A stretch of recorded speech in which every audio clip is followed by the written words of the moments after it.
NCERT class 9-10 complete history को MCQ के रूप में चैप्टर वाइज आज इस सेशन में हम डिस्कस करेंगे। Hello friends, welcome to the success Kendra. Friends देखिए, आज इस सेशन में हम लोग बिहार पुलिस 19,838 पोस्ट के लिए क्लास 9th और क्लास 10th के कंप्लीट हिस्ट्री को यानी कि संपूर्ण इतिहास को चैप्टर वाइज यानी कि अध्यायवार इस सेशन में हम ऑब्जेक्टिव एमसीक्यू के रूप में डिस्कस करेंगे। बड़ा ही इंपॉर्टेंट सेशन है फ्रेंड्स, और यहाँ से निश्चित रूप से कुछ प्रश्न जो है आपके एग्ज़ाम में यानी कि बिहार पुलिस 2025 के एग्ज़ाम में देखने को ज़रूर मिलेंगे। तो इसको ध्यानपूर्वक पूरा ज़रूर देखिएगा, और जो लोग पहली बार चैनल पर आए हुए हैं चैनल को सब्सक्राइब कर लीजिए, और जो बगल में बेल आइकन है, घंटी का निशान है, उसको ज़रूर दबा लीजिएगा, ताकि जब भी बिहार पुलिस 2025 से रिलेटेड कोई भी इंपॉर्टेंट वीडियो अपलोड किया जाए तो उसका नोटिफिकेशन सबसे पहले आपके पास पहुंच जाए।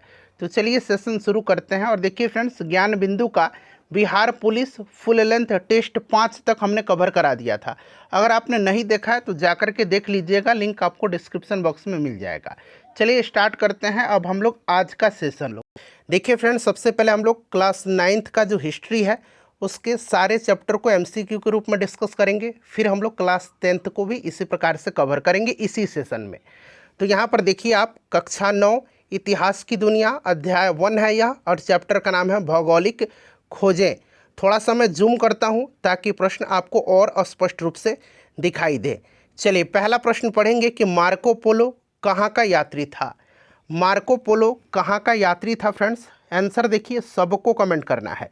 और देखिए आंसर कमेंट करने से क्या होगा कि जो चीज़ आप कमेंट करते हैं अगर गलत होता है आपसे, तो अगर गलत करके आप सीखते हैं तो वो चीज़ें काफ़ी लंबे समय तक आपको याद रहेंगी। चलिए बताइए, मार्को पोलो कहाँ का यात्री था? तो देखिए, मार्को पोलो जो था यह वेनिस गणराज्य में जन्मे एक इतालवी व्यापारी, खोजकर्ता और लेखक था। तो ये इटली का था, वेनिस गणराज्य में इसका जन्म हुआ था। ठीक है ना, इसे आप ज़रूर याद रखेंगे। तो यह इटावली यात्री था, इटली का था। ऑप्शन में देखिए इटली नहीं दिया, यहाँ पर ई होगा आपका ऑप्शन नंबर ई, उपरोक्त में से कोई नहीं, क्योंकि मार्को पोलो वेनिस गणराज्य में जन्मा एक इतावली यात्री था, इटली का यात्री था। अच्छा, एक प्रश्न पूछा जाता है कि मार्को पोलो जो है किस वंश के दौरान भारत की यात्रा किया था? तो मार्को पोलो पांड्य वंश के दौरान भारत की यात्रा किया था। और पांड्य वंश की राजधानी कहाँ पर है? तो मदुरई पांड्य वंश की राजधानी थी, मदुरई। अच्छा, जब मार्को पोलो ने चीन का दौरा किया था, जब मार्को पोलो ने चाइना का दौरा किया था, तब वहाँ का शासक कौन था? तो देखिए, जब मार्को पोलो ने चाइना का दौरा किया था, चीन का दौरा किया था, उस समय वहाँ का शासक कुबलई खान था। उस समय वहाँ का शासक कौन था? उस समय वहाँ का शासक कुबलई खान था। ठीक है ना, इसे भी आप ज़रूर याद रखिएगा। चलिए, तो इनमें से कोई नहीं राइट आंसर होगा। उसके बाद देखिए दूसरा प्रश्न है कि यूरोप वासियों ने कंपास का ज्ञान किनसे सीखा? सब लोग आंसर कमेंट करिए। यूरोप वासियों ने कंपास का ज्ञान किनसे सीखा? कंपास हिंदी में इसको बोलेंगे दिक्सूचक यंत्र। ठीक है ना, दिक्सूचक यंत्र। तो देखिए, यूरोप वासियों ने कंपास का ज्ञान किनसे सीखा था? तो फ्रेंड्स, ये कहाँ से किनसे सीखा था? तो इन्होंने सीखा था अरबों से। ठीक है ना, अरबों से सीखा था। और अरबों ने किससे सीखा था? अरबों ने चाइनीज से सीखा था, चीनियों से सीखा था। ठीक है ना, अरबों ने चीनियों से सीखा था, और इसका प्रचार यूरोप में उन्होंने किया था। तो अगर पूछा जाए कि अरबों ने कहाँ से सीखा था, तो अरबों ने चीनियों से सीखा था। ठीक है ना, चीनियों से सीखा था। इसे भी आप याद रखिएगा। चलिए, उसके बाद देखिएगा कि भारत में फ्रांसीसी का आगमन कब हुआ था? भारत में फ्रांसीसी का आगमन कब हुआ था? बताइए, राइट आंसर क्या होगा? तो देखिए, सन 1664 ईस्वी में, सन 1664 ईस्वी में भारत के साथ व्यापार करने के लिए लुई 14वां, याद रखिएगा, लुई 14वां, ठीक है ना, लुई 14वां। एक बार मैं और रिपीट करता हूँ, सन 1664 ईस्वी में भारत के साथ व्यापार करने के लिए लुई 14वां के शासनकाल के दौरान फ्रांसीसी ईस्ट इंडिया कंपनी का गठन किया गया। और देखिए, भारत में फ्रांसीसियों की जो पहली फैक्ट्री थी, यह फ्रैंक कैरो ने, किसने? फ्रैंक कैरो ने 1668 में सूरत में स्थापित किया था। और फ्रांसीसी ईस्ट इंडिया कंपनी की स्थापना कहाँ पर हुई थी, कब हुई थी? तो 1664 में। इसे भी आप ध्यान रखिएगा, 1664 यहाँ पर राइट आंसर हो जाएगा। और फ्रांसीसियों की जो पहली फैक्ट्री थी, यह फ्रैंक कैरो ने 1668 में सूरत में स्थापित किया था। देखिए, ये क्वेश्चन बड़ा इंपॉर्टेंट है। विश्व का चक्कर किस यात्री ने सर्वप्रथम लगाया था? विश्व का चक्कर, बताइए राइट आंसर इसका क्या होगा। या फिर समुद्री मार्ग से संपूर्ण विश्व का चक्कर लगाने वाला पहला व्यक्ति कौन था। तो फ्रेंड्स यह मैगलन था। कौन था? मैगलन राइट आंसर हो जाएगा। अच्छा याद रखेंगे अमेरिका की खोज किसने किया था। तो अमेरिका का खोज किया था क्रिस्टोफर कोलंबस ने। अच्छा अमेरिका का नाम अमेरिका पड़ा था अमेरिगो वेस्पुसी के नाम पर, ठीक है ना। अमेरिगो, यहाँ मैं लिखता हूँ अमेरिगो वेस्पुसी, जो कि इटली का था, इसी के नाम पर जो है अमेरिका का नाम अमेरिका पड़ा था, ठीक है। प्रशांत महासागर का नामकरण किसने किया था। तो ये मैगलन ने किया था, ठीक है ना। और समुद्री मार्ग से संपूर्ण विश्व का चक्कर लगाने वाला पहला व्यक्ति भी मैगलन ही था, ठीक है, याद रहेगा आपको। चलिए उसके बाद नेक्स्ट क्वेश्चन करेंगे कि रेड इंडियन कहाँ के निवासी हैं। रेड इंडियन जो हैं ये कहाँ के निवासी हैं फ्रेंड्स, बताइए राइट आंसर क्या होगा। तो देखिए रेड इंडियन जो हैं ये कहाँ के निवासी हैं।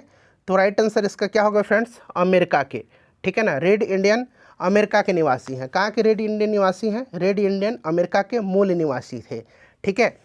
चलिए उसके बाद नेक्स्ट क्वेश्चन हमारा कि क्रिस्टोफर कोलंबस ने निम्नलिखित में से किसकी खोज की। तो अभी मैंने आपको बताया था क्रिस्टोफर कोलंबस ने किसकी खोज किया था। तो क्रिस्टोफर कोलंबस ने किया था अमेरिका की खोज, ठीक है ना, अमेरिका की खोज किया था। चलिए अब अगला अध्याय आ गया हमारा, अध्याय 2 है और चैप्टर का नाम है अमेरिकी स्वतंत्रता संग्राम। बड़ा ही इंपॉर्टेंट यह चैप्टर है। देखिए सप्तवर्षीय युद्ध में काफ़ी क्षति किन देशों को हुई। सप्तवर्षीय युद्ध बताइए ये हुआ था कब। तो सप्तवर्षीय युद्ध हुआ था 1756 से लेकर के 1763 तक। 7 वर्षों तक यह युद्ध चला था, इसीलिए इसको सप्तवर्षीय युद्ध कहा गया। और यह इंग्लैंड और फ्रांस के बीच हुआ था, ठीक है ना। यह इंग्लैंड और फ्रांस के बीच हुआ था और यह तीसरे आंग्ल फ्रांसीसी युद्ध के साथ ही समाप्त हो गया था। सप्तवर्षीय युद्ध के कारण इंग्लैंड जो है यह एक विशाल औपनिवेशिक साम्राज्य का स्वामी बनना चाहता था, किंतु उसकी आर्थिक दशा जो है काफ़ी शोचनीय हो गई थी। युद्ध के दौरान काफ़ी क्षति हुई थी इंग्लैंड को। और देखिए यहाँ पर लेकिन इस युद्ध में अंग्रेज ने फ्रेंच उपनिवेशों पर अधिकार करके अमेरिका से फ्रांस की शक्ति का अंत कर दिया था, ठीक है, याद रखिएगा। काफ़ी इंपॉर्टेंट क्वेश्चन है। और France was the country that suffered the most in the 7 years war. France को काफ़ी क्षति हुई थी, ठीक है। चलिए उसके बाद नेक्स्ट क्वेश्चन है। अच्छा ये तो बात हो गई सप्तवर्षीय युद्ध की। अगर आपसे पूछा जाए कि द 100 ईयर वार्स जो है ये जो है किसके बीच हुआ था। 100 वर्षीय युद्ध, 100 वर्षीय युद्ध, ठीक है ना, द 100 ईयर्स वार। तो ये भी इंग्लैंड और फ्रांस के बीच हुआ था। चलिए बोस्टन चाय पार्टी की जो घटना है ये कब घटी थी। बोस्टन चाय पार्टी की घटना, जिसको कि बोस्टन टी पार्टी भी बोला जाता है, यह घटना कब घटी थी, बताइए राइट आंसर इसका क्या हो जाएगा। यहाँ पर ध्यान दीजिएगा, देखिए अमेरिकी स्वतंत्रता संग्राम का यह तात्कालिक कारण था बोस्टन चाय पार्टी की घटना, ठीक है ना। बोस्टन चाय पार्टी की घटना अमेरिकी स्वतंत्रता संग्राम का तात्कालिक कारण था और इसी घटना से अमेरिका का स्वतंत्रता संग्राम प्रारंभ हुआ था। इस घटना का नायक कौन था। तो इस घटना का नायक सैमुअल एडम्स था। सैमुअल एडम्स था और यह 1773 की घटना है, ठीक है, याद रखेंगे। ऑप्शन नंबर यहाँ पर आपका एक जो होगा ये करेक्ट आंसर होगा 1773, ठीक है फ्रेंड्स, याद रखिएगा। चलिए उसके बाद नेक्स्ट क्वेश्चन है कि विश्व का प्रथम लिखित संविधान किस देश में लागू किया गया। विश्व का प्रथम लिखित संविधान जो है यह किस देश में लागू किया गया, बताएंगे इसका राइट आंसर क्या होगा। तो देखिए फ्रेंड्स ये लागू किया गया था अमेरिका में। कहाँ पर? अमेरिका में। 1787 में अमेरिका में जो लिखित संविधान बना था उसे 1789 में लागू किया गया था। 1787 में यह लिखित संविधान बना था और इसको 1789 में जो है लागू किया गया था। उसके बाद देखिए अमेरिका का प्रथम राष्ट्रपति कौन था। अमेरिका का प्रथम राष्ट्रपति कौन था। अमेरिका का प्रथम राष्ट्रपति कौन था। तो ये जॉर्ज वाशिंगटन थे। कौन थे? जॉर्ज वाशिंगटन थे, ठीक है फ्रेंड्स, याद रखेंगे। चलिए उसके बाद नेक्स्ट क्वेश्चन है कि अमेरिका का संविधान कब लागू हुआ। यही प्रश्न पूछा गया है ना। तो अभी मैंने बताया था कि 1787 में यह लिखित संविधान बना था और 89 में इसको लागू किया गया था। नेक्स्ट क्वेश्चन है हमारा, देखिए अगला अध्याय आ गया, अध्याय 3 है यह फ्रांस की क्रांति। काफ़ी इंपॉर्टेंट है फ्रांस की राज्य क्रांति। चलिए यहाँ से हम लोग स्टार्ट करते हैं और सबसे पहले हम बात करेंगे फ्रांस की क्रांति के बारे में, ठीक है। तो फ्रांस की क्रांति के बारे में थोड़ा बहुत मैं आपको बता देता हूँ, याद रखिएगा। फ्रांस की राज्य क्रांति जो है यह 1789 में जो है 1789 में लुई 16वां उस समय शासक था। कौन था? लुई 16वां उस समय शासक था, इसी के शासनकाल में शुरू हुआ था। ठीक है, और इस समय फ्रांस में सामंती व्यवस्था थी। अच्छा, एक घटना है 14 जुलाई 1789 की। 14 जुलाई 1789 पूछा जाता है कि बास्तिल का पतन कब हुआ था। बास्तिल का पतन कब हुआ था? बास्तिल का पतन, तो बास्तिल का पतन यही 14 जुलाई 1789 को हुआ था। दरअसल 14 जुलाई 1789 को क्रांतिकारियों ने बास्तिल के कारागृह का फाटक तोड़ करके बंदियों को मुक्त कर दिया था, और तब से 14 जुलाई को जो है फ्रांस में राष्ट्रीय दिवस के रूप में मनाया जाता है। इसे भी ध्यान रखिएगा, समानता, स्वतंत्रता और बंधुत्व का नारा फ्रांस की राज्य क्रांति की देन है। मैं ही राज्य हूँ और मेरे शब्द ही कानून हैं, यह स्टेटमेंट लुई 14वां का था। लुई 14वां का था। मैं ही क्या हूँ? मैं ही राज्य हूँ और मेरे शब्द ही कानून हैं। ठीक है। वर्साई के शीश महल का निर्माण जो हुआ था, ये भी पूछा जाता है कि किसके शासनकाल में हुआ था, किसने करवाया था। तो वर्साई जो था, इसका शीश महल का निर्माण लुई 14वां ने करवाया था। लुई 14वां ने। आगे मैं आपको बताते चलूँगा। ठीक है, इस तरह एक साथ आप कन्फ्यूज हो जाइएगा। चलिए, प्रश्न पढ़िए कि लुई 16वां किस वर्ष फ्रांस की गद्दी पर बैठा था। लुई 16वां किस वर्ष फ्रांस की गद्दी पर बैठा था? लुई 16वां 1774 ईस्वी में फ्रांस की गद्दी पर बैठा था। 1774 में, ठीक है ना, लुई 16वां। और इसी के समय जो है फ्रांस की राज्य क्रांति 1789 में हुई थी, इसी के शासनकाल में। क्लियर? चलिए, इसे आप याद रखिएगा। और लुई 16वां की पत्नी थी मेरी एंतुआनेत, जो कि ऑस्ट्रिया की राजकुमारी थी। ठीक है। चलिए, और लुई 16वां को देशद्रोह के अपराध में फांसी भी दिया गया था। आगे बढ़ेंगे कि देखिए किस शासक ने कहा था कि मैं ही राज्य हूँ, और आगे मैंने आपको बताया था स्टेटमेंट कि मैं ही राज्य हूँ और मेरे शब्द ही कानून हैं। तो ये लुई 14वां कहा था। देखिए ऑप्शन में कहाँ पर दिया गया है? लुई 14वां, ऑप्शन 2 में दिया गया है लुई 14वां। ठीक है। चलिए, गौरवपूर्ण की घटना इंग्लैंड में कब घटी थी? गौरवपूर्ण या गौरवशाली क्रांति? गौरवपूर्ण क्रांति या गौरवशाली क्रांति, अंग्रेजी में इसको हम लोग बोलते हैं ग्लोरियस रिवॉल्यूशन। ग्लोरियस रिवॉल्यूशन जो है इंग्लैंड में, ग्लोरियस रिवॉल्यूशन यह कब हुआ था? तो फ्रेंड्स, यह 1688 में हुआ था। और उस समय इंग्लैंड का शासक कौन था? तो उस समय इंग्लैंड का शासक जेम्स द्वितीय था। कौन था? जेम्स द्वितीय था। Glorious revolution. ठीक है फ्रेंड्स, इसे आप ज़रूर याद रखिएगा। क्लियर ना? काफ़ी इंपॉर्टेंट है। चलिए, उसके बाद नेक्स्ट क्वेश्चन करेंगे कि इंग्लैंड में संसदीय सुधार अधिनियम कब पारित किया गया? इंग्लैंड में संसदीय सुधार अधिनियम कब पारित किया गया था? बताइए, इसका राइट आंसर क्या हो जाएगा? इंग्लैंड में संसदीय सुधार अधिनियम कब पारित किया गया था? सब लोग आंसर कमेंट करिए, बताइए राइट आंसर क्या होगा। बताइए, इसका करेक्ट आंसर क्या हो जाएगा? इंग्लैंड में संसदीय सुधार अधिनियम जो है ये 1832 में पारित हुआ था। 1832 यहाँ पर राइट आंसर हो जाएगा। फ्रेंड्स, एक बार सभी लोग प्लीज सेशन को लाइक के। स्वतंत्रता, समानता तथा बंधुत्व का नारा किस क्रांति से संबंधित है? तो अभी मैंने आपको बताया था कि यह किस क्रांति की देन है। तो फ्रेंड्स, ये फ्रांस की राज्य क्रांति की देन है। ठीक है ना, फ्रांस की राज्य क्रांति की यह देन है। तो यहाँ पर देखिए फ्रांसीसी क्रांति राइट आंसर हो जाएगा। अच्छा, फ्रांसीसी क्रांति में वाल्टेयर, मॉन्टेस्क्यू और रूसो ने सर्वाधिक योगदान दिया था। किन बुद्धिजीवी ने? तो वाल्टेयर, मॉन्टेस्क्यू और रूसो ने सर्वाधिक योगदान दिया था। ठीक है। रूसो की रचना आपको याद है, सोशल कॉन्ट्रैक्ट रूसो की रचना है, और लेटर्स ऑन इंग्लिश जो है वाल्टेयर की रचना है। लेटर्स ऑन इंग्लिश, ठीक है ना, लेटर्स, यहाँ मैं लिखता हूँ लेटर्स ऑन इंग्लिश किसकी रचना है? तो ये रचना जो है ये किसकी है? वाल्टेयर की है। वाल्टेयर की है, वाल्टेयर की रचना है। ठीक है ना, वाल्टेयर की रचना है। चलिए आगे बढ़ेंगे कि 1856 में हुई पेरिस की संधि के मुख्य प्रावधान क्या थे?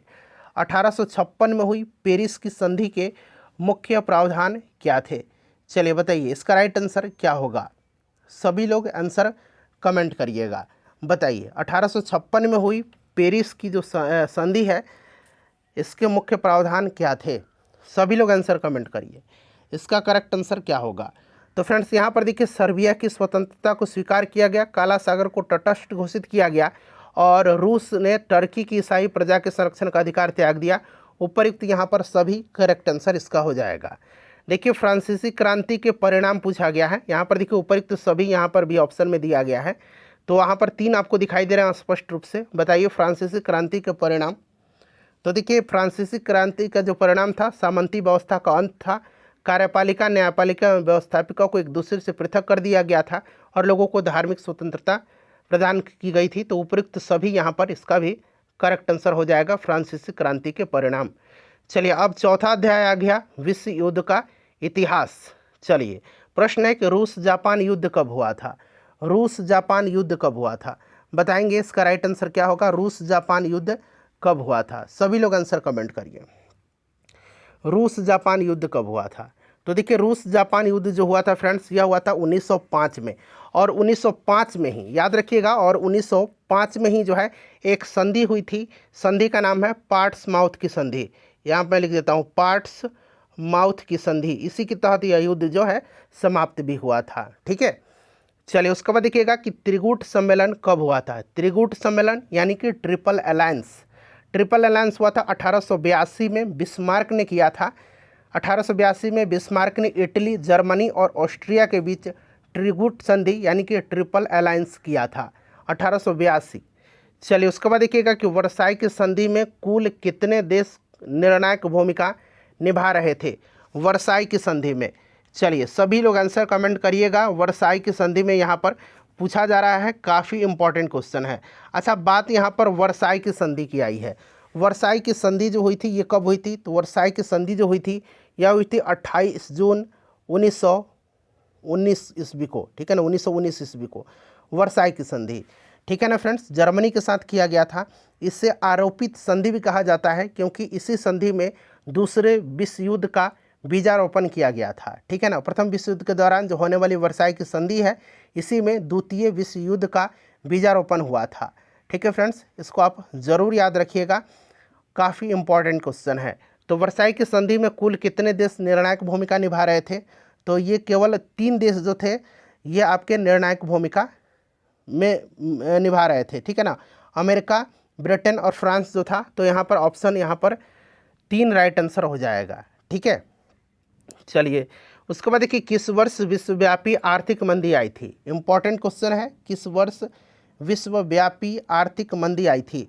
तो काफ़ी इंपॉर्टेंट क्वेश्चन है, याद रखिएगा 1929 में। ठीक है, 1929 में। देखिए पर्ल हार्बर कहाँ पर स्थित है। पर्ल हार्बर कहाँ पर स्थित है, बताइए राइट आंसर इसका क्या होगा। पर्ल हार्बर कहाँ पर स्थित है, काफ़ी इंपॉर्टेंट है पर्ल हार्बर। ठीक है, पर्ल हार्बर कहाँ पर स्थित है, बताइए करेक्ट आंसर इसका क्या होगा। काफ़ी इंपॉर्टेंट क्वेश्चन है, बताइए पर्ल हार्बर कहाँ पर स्थित है, राइट आंसर इसका क्या होगा। सभी लोग इसका आंसर कमेंट करिएगा। तो फ्रेंड्स पर्ल हार्बर जो है ये कहाँ पर है, अमेरिका में है। ठीक है ना, अमेरिका यहाँ पर राइट आंसर हो जाएगा। पर्ल हार्बर अमेरिका के हवाई द्वीप में होनोलुलु की ये समीप है, याद रखिएगा। ठीक है ना, काफ़ी इंपॉर्टेंट क्वेश्चन है। चलिए अब हम लोग आगे बढ़ेंगे और नेक्स्ट क्वेश्चन कर लेंगे। देखिए अब अगला चैप्टर आ गया नाजीवाद। नाजीवाद, फासीवाद आपने पढ़ा होगा। आप यहाँ पर मैं आपको बताऊंगा। देखिए मुसोलिनी का संबंध किस देश से है, मुसोलिनी का संबंध जो है यह किस देश से है, बताइए फ्रेंड्स इसका राइट आंसर क्या होगा। मुसोलिनी का संबंध जो है यह किस देश से है। देखिए फॉसिज्म जो था ना, इसका उदय सर्वप्रथम इटली में हुआ था, फासीवाद, और इसका जन्मदाता मुसोलिनी को माना जाता है। ठीक है ना, मुसोलिनी को माना जाता है, याद रखिएगा। काफ़ी इंपॉर्टेंट क्वेश्चन है। तो मुसोलिनी कहाँ का था, तो राइट आंसर यहाँ पर इटली करेक्ट आंसर हो जाएगा, इटली का था। ठीक है, मुसोलिनी के दल का नाम फास्टिवाद था, फासिस्टवाद। ठीक है, चलिए उसके बाद देखिए हिटलर का जन्म जर्मनी के किस शहर में हुआ था। यहाँ पे जर्मनी में इसका जन्म नहीं हुआ था, दरअसल हिटलर का जन्म जो हुआ था ना ये ऑस्ट्रिया में हुआ था। ऑस्ट्रिया में हुआ था। ठीक है ना, ऑस्ट्रिया में हुआ था। यहाँ मैं बना देता हूँ। अब इस तरह से आप प्रश्न पढ़िए कि हिटलर का जन्म ऑस्ट्रिया के किस शहर में हुआ था। तो इसका जन्म जो हुआ था 1889 में हिटलर का जन्म हुआ था। ठीक है ना, ब्रानो में। तो यहाँ पर देखिए ब्रौना शहर है, ये इस तरह से आपको लिखा मिलेगा ब्रानो में। ठीक है ना, ठीक है, याद रखिएगा। ऑप्शन यहाँ पर एक राइट आंसर इसका हो जाएगा। अच्छा हिटलर ने आत्महत्या कब किया था, तो 30 अप्रैल 1945 को हिटलर ने आत्महत्या कर लिया था। हिटलर के बारे में अगर हम बात करते हैं तो जर्मनी में नाजी दल का उत्थान हिटलर के नेतृत्व में हुआ था, नाजीवाद का, ठीक है। और अभी हमने पढ़ा था फासीवाद का, जो फासिज्म है ये आपका इटली में हुआ था मुसोलिनी के नेतृत्व में, ठीक है। और हिटलर का जन्म 1889 में मैंने बता ही दिया आपको, याद रखिएगा। 1920 में हिटलर ने नेशनल सोशलिस्ट पार्टी या नाजी दल की स्थापना किया था, ठीक है। हिटलर जो था एक राष्ट्र एक नेता का नारा दिया था, और हिटलर की जो आत्मकथा है मेरा संघर्ष यानी कि मीन कैंप जो है ये हिटलर की आत्मकथा है, ये सब आप याद रखिएगा, ठीक है ना। चलिए, मीन कैंप पुस्तक किसकी रचना है? तो अभी मैंने बताया था मीन कैंप हिटलर की है, ऑप्शन 2 राइट आंसर होगा। चलिए, हिटलर को चांसलर मनोनीत कब किया गया था? हिटलर को चांसलर मनोनीत कब किया गया था? बताइए, राइट आंसर इसका क्या हो जाएगा? हिटलर को चांसलर कब मनोनीत किया गया था? काफ़ी इंपॉर्टेंट क्वेश्चन है। करेक्ट आंसर इसका क्या होगा बताइए, करेक्ट आंसर इसका क्या होगा? सब लोग आंसर कमेंट करिए कि इसका राइट आंसर क्या होगा। सब लोग आंसर कमेंट करिए, इंपॉर्टेंट क्वेश्चन है। तो फ्रेंड्स यह 1933 में, ठीक है ना, याद रखिएगा। देखिए, जर्मनी की मुद्रा का नाम क्या था? जर्मनी की मुद्रा का नाम उस समय जो था ना, जर्मनी की मुद्रा का नाम ये ड्यूस मार्क था, ठीक है ना। लेकिन अब जो है यूरो है जर्मनी की मुद्रा, अभी यूरो है, ठीक है। चलिए, तो यहाँ पर आप कमेंट मत करिएगा आप लोग। देखिए, अगला चैप्टर आ गया कि वन समाज और उपनिवेशवाद। देखिए, भारत की सबसे बड़ी जनजाति कौन सी है? भारत की सबसे बड़ी जनजाति जो है ये कौन सी है? तो भारत की सबसे बड़ी जनजाति जो है फ्रेंड्स ये कौन सी है? बताइए, फटाफट आंसर कमेंट करिए आप लोग। सबसे बड़ी जनजाति जो है ये भील है, ठीक है ना। कौन सी है? भील है। चलिए, भारतीय वन अधिनियम कब पारित किया गया? भारतीय वन अधिनियम जो है ये कब पारित किया गया? भारतीय वन अधिनियम को पारित किया गया 1865 में। कब? 1865 में। अच्छा, वन संरक्षण अधिनियम कब पारित हुआ था? वन संरक्षण अधिनियम, ये वन अधिनियम है। वन संरक्षण अधिनियम को 1980 में पारित किया गया था, और वन्यजीव संरक्षण अधिनियम को 1972 में। ये भी आप साथ साथ दोनों पॉइंट को याद रखिएगा। देखिए, तमार विद्रोह कब हुआ था? तमार विद्रोह जो है ये कब हुआ था? देखिए, तमार विद्रोह जो है ये 1789 में छोटा नागपुर में हुआ था। छोटा नागपुर के उराव जनजाति के द्वारा जो है यह हुआ था, और इसके मुख्य नेता का नाम याद रखेंगे, ठाकुर भोलानाथ सिंह थे, ठीक है। 1789 इंपॉर्टेंट है। देखिए, कंद विद्रोह किस राज्य से संबंधित है? कंद विद्रोह जो है, कंद विद्रोह यह किस राज्य से संबंधित है? इंपॉर्टेंट क्वेश्चन है फ्रेंड्स, बताइए इसका करेक्ट आंसर क्या होगा? कंद विद्रोह जो है यह संबंधित है उड़ीसा से, ठीक है ना, उड़ीसा से। चलिए, बिरसा मुंडा का जन्म झारखंड के किस गांव में हुआ था? आप लोग बीपीएससी टीआरई 3.0 री एग्ज़ाम 2024 एनसीईआरटी एससीईआरटी का बुक जो है history class 9th chapter wise हम लोग कवर कर रहे हैं, ठीक है। देखिए, बिरसा मुंडा का जन्म जो हुआ था ये कब हुआ था? तो याद रखेंगे 15 नवंबर 1875 को, ठीक है। इनका जन्म उलीहातू गांव में हुआ था। तो यहाँ पर उलीहातू यहाँ पर राइट आंसर हो जाएगा। सन आपको याद रखना है फ्रेंड्स 1875, ठीक है। चलिए, उसके बाद देखिएगा 7वां अध्याय आ गया शांति के प्रयास। देखिए, संयुक्त राष्ट्र के कितने अंग हैं? थोड़ा सा ये धुंधला है, बस एक पेज है, फिर भी आपको स्पष्ट दिखाई दे रहा है। संयुक्त राष्ट्र के कितने अंग हैं? तो संयुक्त राष्ट्र के आपको पता है कि इसकी स्थापना जान लीजिए 24 अक्टूबर 1945 को इसकी स्थापना हुई थी। इसका हेडक्वार्टर कहाँ पर है? तो न्यूयॉर्क शहर में है, ठीक है। इसके कितने अंग हैं? तो 6 अंग हैं। कौन कौन से? तो महासभा, सुरक्षा परिषद, आर्थिक और सामाजिक परिषद, न्यासी परिषद, अंतर्राष्ट्रीय न्यायालय जिसका हेडक्वार्टर द नीदरलैंड के हेग में है, और सचिवालय। तो ये 6 अंग हैं इसके, याद रखिएगा। चलिए, अंतर्राष्ट्रीय श्रम संगठन का मुख्यालय कहाँ पर है? International Labour Organization. अच्छा, प्रश्न बनता है कि ध्यान रखिएगा कि किस ऑर्गेनाइजेशन का गठन जो है वर्साई की संधि के द्वारा हुआ था?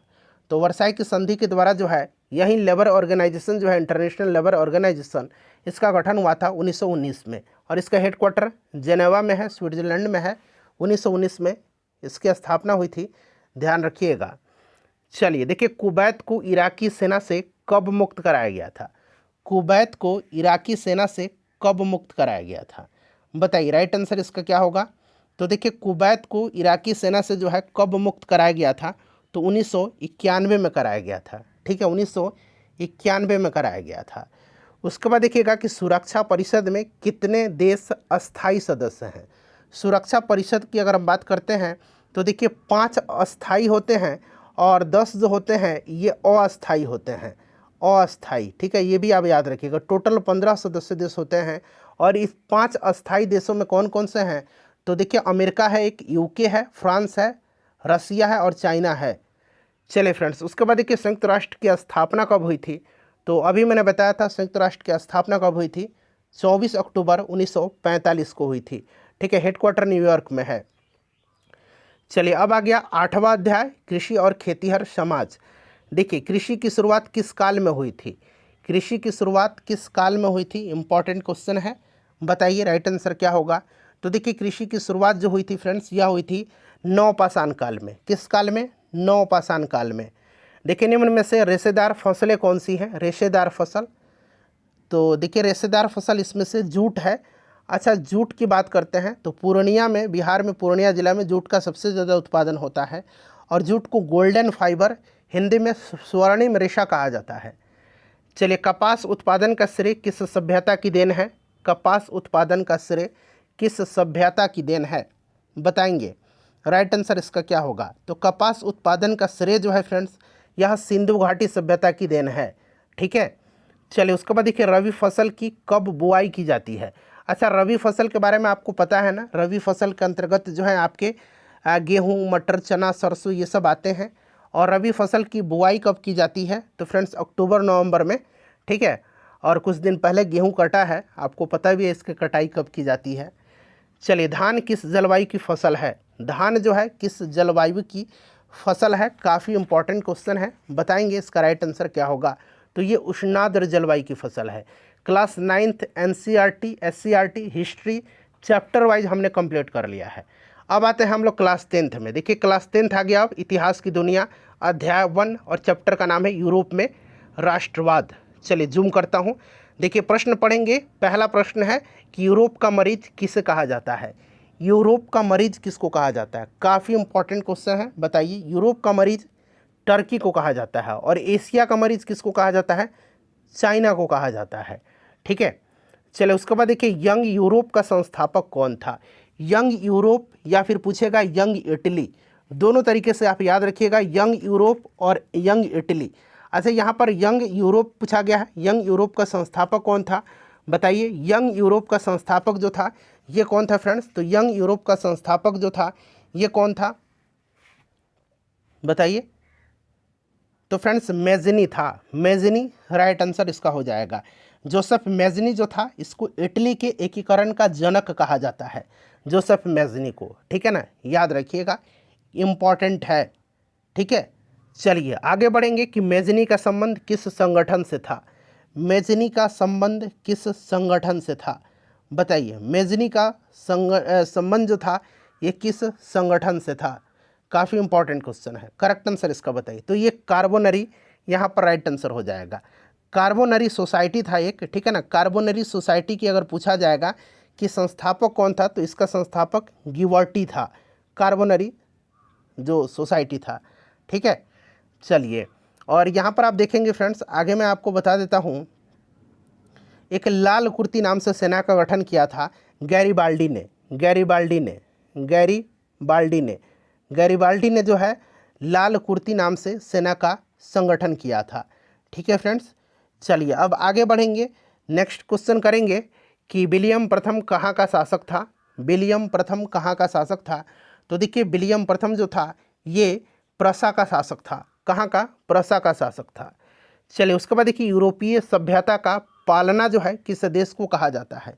यूरोपीय सभ्यता का पालना जो है किस देश को कहा जाता है? तो फ्रेंड्स ये कहा जाता है यूनान को, ग्रीस या यूनान दोनों पढ़ी एक ही साथ, ठीक है ना। यूरोपीय सभ्यता का पालना कहा जाता है और रोमन साम्राज्य का जन्म यहीं पर हुआ था। देखिए हंगरी की भाषा क्या है? वैसे हंगरी की भाषा की बात करते हैं तो हंगेरियन जो है यह हंगरी की भाषा है, लेकिन मैग्यार भी है, इसे भी आप ध्यान रख सकते हैं। यंग इटली की स्थापना किसने किया था? यंग इटली का संस्थापक कौन था? तो मैंने बताया था यंग इटली की स्थापना किसने किया था? जोसेफ मेज़नी ने। सन आप जरूर याद रखिएगा, 1831 में, 1831 में जो है जोसेफ मेज़नी ने यंग इटली की स्थापना किया था। और जोसेफ मेज़नी का एक स्टेटमेंट है, कथन है, याद रखिएगा कि यदि समाज में क्रांति लानी हो तो क्रांति का नेतृत्व 9 युवकों के हाथ में दे दो, यह कथन जो है जोसेफ मैजनी का है। ठीक है, चलिए इटली का एकीकरण जो है कब हुआ था, ये भी प्रश्न बन सकता है। तो 1871 में इटली का एकीकरण पूरा हुआ था। किसने किया था, तो काउंट कावूर ने किया था। चलिए आगे बढ़ेंगे कि किसने कहा था कि फ्रांस जब छींकता है तो बाकी यूरोप को सर्दी जुकाम हो जाता है, यह किसने कहा था। तो यह स्टेटमेंट जो है यह किसका है, तो फ्रेंड्स यह मेटरनिख का है। किसका है, तो याद रखिएगा ये मेटरनिख का कथन है। देखिए उसके बाद नेक्स्ट क्वेश्चन है कि जॉलवेरान की स्थापना किस राज्य ने की। जॉलवेरान की स्थापना किस राज्य ने की, बताइए। तो फ्रेंड्स ये किया था किसने, प्रसा ने किया था। ठीक है ना, प्रसा ने किया था। चलिए उसके बाद नेक्स्ट क्वेश्चन हमारा कि जर्मनी का एकीकरण कब पूरा हुआ था। तो अभी मैंने बताया था जर्मनी का एकीकरण जो है कब पूरा हुआ था, बताइए। राइट आंसर इसका क्या हो जाएगा, बताइए। करेक्ट आंसर इसका क्या होगा, जर्मनी का एकीकरण, बताइए करेक्ट आंसर क्या होगा इसका। 1871 में, ठीक है ना। चलिए उसके बाद नेक्स्ट क्वेश्चन हमारा कि लाल कुर्ती का गठन किसने किया था। लाल कुर्ती का गठन तो अभी मैंने आपको बताया था कि गैरिबाल्डी ने किया था, ठीक है ना। चलिए उसके बाद देखिए गैरिबाल्डी पेशे से क्या था, गैरिबाल्डी पेशे से क्या था, बताइए। गैरिबाल्डी पेशे से क्या था, राइट आंसर कमेंट करिए सभी लोग। तो गैरिबाल्डी जो था ये पेशे से क्या था फ्रेंड्स,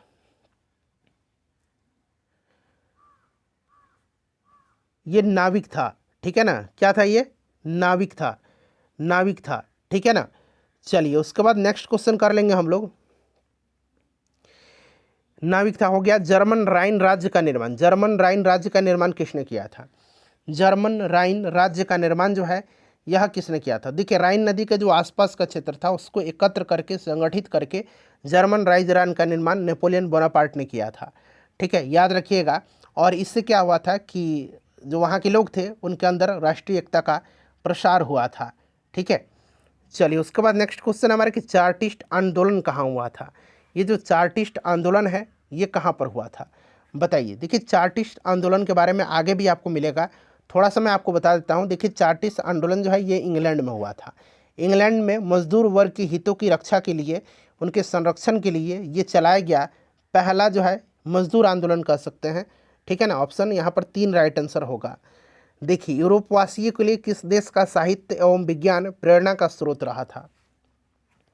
यूरोपवासियों के लिए किस देश का साहित्य एवं विज्ञान प्रेरणा का स्रोत रहा।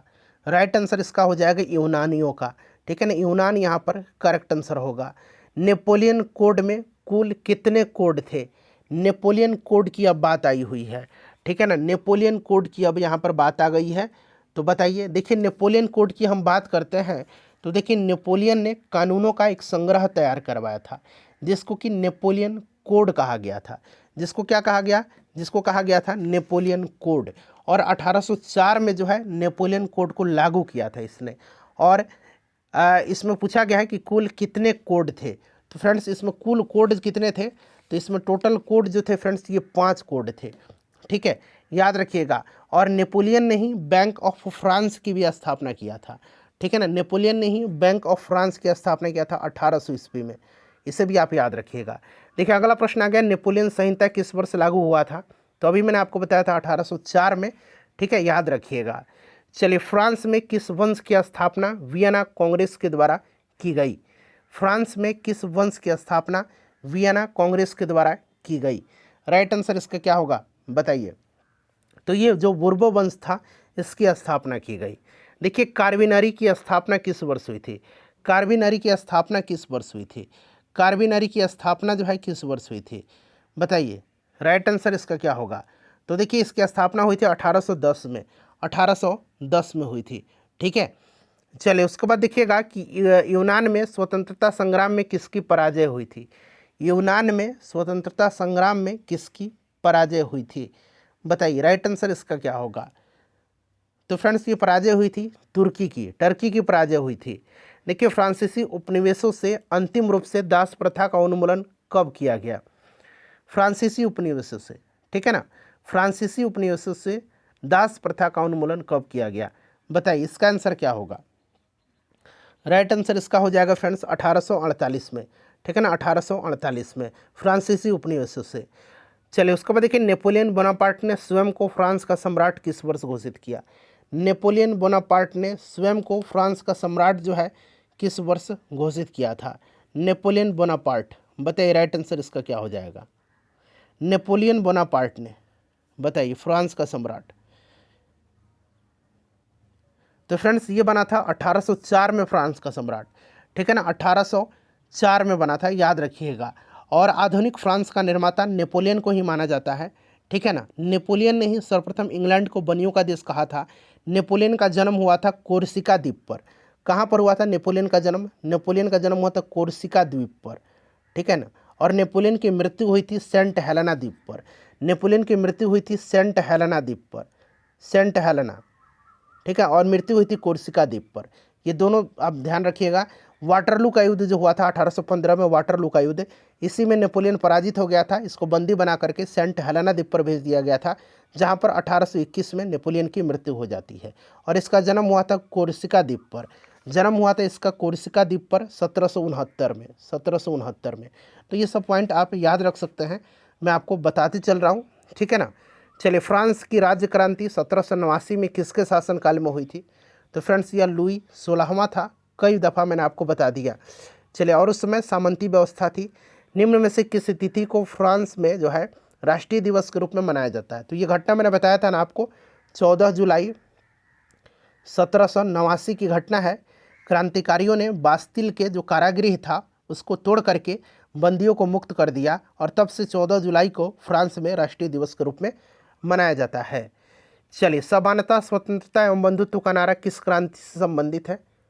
तो ये फ्रांस की राज्य क्रांति की देन है। चलिए, फ्रांसीसी समाज के संदर्भ में टैले और तीथे जो था ये क्या था? टैले और तीथे क्या था? तो एक प्रकार का यह भूमि कर था टैले, और तीथे एक प्रकार का धार्मिक कर था, ठीक है। चलिए फ्रेंड्स, नेक्स्ट क्वेश्चन कर लेंगे कि निम्नलिखित में से कौन सा युग्म सही नहीं है। यहाँ पर देखिए सही नहीं पूछा गया। एक तरफ क्या दिया गया है आपको, यहाँ पर जो है रचना दिया गया, और दूसरी तरफ लेखक है। ये रचना है, सूचना हटाइए, रचना है ये, ठीक है ना। सोशल कॉन्ट्रैक्ट रूसो की रचना है ना, तो यहाँ पर रॉबर्ट ओवेन दिया गया जो कि गलत है। सोशल कॉन्ट्रैक्ट रूसो की है। लेटर्स ऑन इंग्लिश मैंने बताया था वाल्टेयर की है। द स्पिरिट ऑफ लॉज जो है ये मॉन्टेस्क्यू की है। द स्पिरिट ऑफ लॉज यानी कि कानून की आत्मा, इसको हिंदी में बोलेंगे, ये मॉन्टेस्क्यू की है। और दास कैपिटल और कम्युनिस्ट मैनिफेस्टो कार्ल मार्क्स की है। तो पूछा गया कौन सा इसमें से जो है सही नहीं है, तो यहाँ पर देखिए सोशल कॉन्ट्रैक्ट रॉबर्ट ओवेन की नहीं है, ये रूसो की रचना है। चलिए, उसके बाद देखिएगा कि जर्मनी ने इटली और जापान के साथ त्रिपक्षीय संधि पर हस्ताक्षर कब किया था, बताएंगे। इसका राइट आंसर क्या हो जाएगा? करेक्ट आंसर इसका क्या हो जाएगा? जर्मनी ने इटली और जापान के साथ त्रिपक्षीय संधि पर हस्ताक्षर कब किया था? राइट आंसर इसका क्या होगा? तो फ्रेंड्स ये किया था आपका सितंबर 1940 में, ठीक है ना, 27 सितंबर 1940 को किया था। उसके बाद देखिए इंडोनेशिया किसका उपनिवेश था? इंडोनेशिया जो है यह डचों का उपनिवेश था। किसका? डचों का उपनिवेश था। अब देखिए किस देश की संसद विश्व की सबसे प्राचीन संसद है? सबसे प्राचीन पूछा गया है, तो फ्रेंड्स ये ब्रिटेन की संसद है, और संसदीय व्यवस्था जो ये ब्रिटेन की ही देन है। देखिए, फ्रैंकफर्ट की संधि निम्नलिखित में से किसके मध्य हुई थी? फ्रैंकफर्ट की संधि जो है ये किसके मध्य हुई थी? बताइए राइट आंसर इसका क्या हो जाएगा? फ्रैंकफर्ट की संधि। सभी लोग आंसर कमेंट करिएगा। फ्रैंकफर्ट की संधि जो है यह किसके मध्य हुई थी? काफ़ी इंपॉर्टेंट क्वेश्चन है फ्रेंड्स, बताइए फ्रैंकफर्ट की संधि जो है यह किसके मध्य हुई थी? फ्रैंकफर्ट की संधि हुई थी 10 मई 1871 को। फ्रांस और प्रसा, कहीं कहीं फ्रांस और जर्मनी भी आपको मिलेगा, याद रखिएगा, ठीक है ना। ऑप्शन ए का राइट आंसर हो जाएगा। चलिए, उसके बाद नेक्स्ट क्वेश्चन कर लेंगे कि वियना समझौता कब हुआ था? वियना समझौता पूछा जा रहा है कि कब हुआ था, बताइए वियना समझौता कब हुआ था? तो वियना समझौता जो है ये कब हुआ था फ्रेंड्स, बताइए। 1815 में हुआ था, ठीक है। चलिए, धुरी शक्तियों के अंतर्गत निम्न में से कौन से राष्ट्र सम्मिलित थे धुरी शक्ति में? तो धुरी शक्ति में जर्मनी, जापान, इटली, तो यहाँ पर उपरिक्त सभी यहाँ पर राइट आंसर इसका हो जाएगा, ठीक है ना। चलिए, उसके बाद नेक्स्ट क्वेश्चन है हमारा कि 1856 में हुई पेरिस की संधि के प्रमुख प्रावधान थे।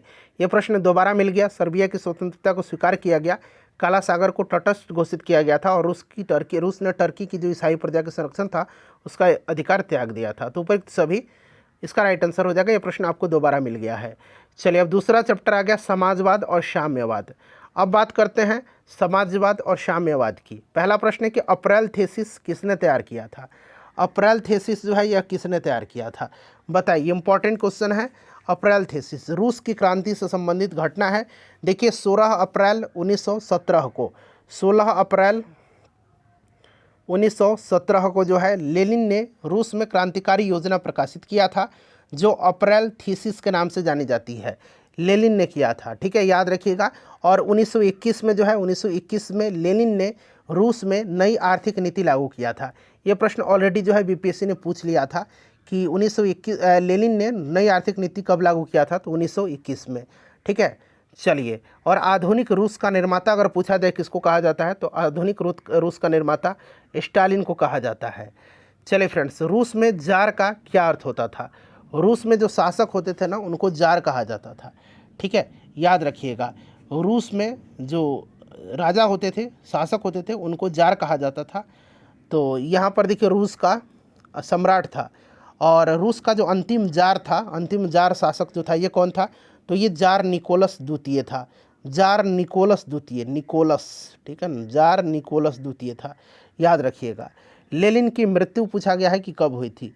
लेनिन की मृत्यु कब हुई थी बताइए। बोल्शेविक दल के नेता थे लेनिन, ठीक है, लेनिन जो थे ये बोल्शेविक दल के नेता थे, ये भी प्रश्न बनता है। तो याद रखिएगा लेनिन की मृत्यु कब हुई थी, तो 1924 में लेनिन की मृत्यु हुई थी, 1924 में हुई थी, ठीक है। चलिए उसके बाद देखिएगा कि प्रश्न आ गया,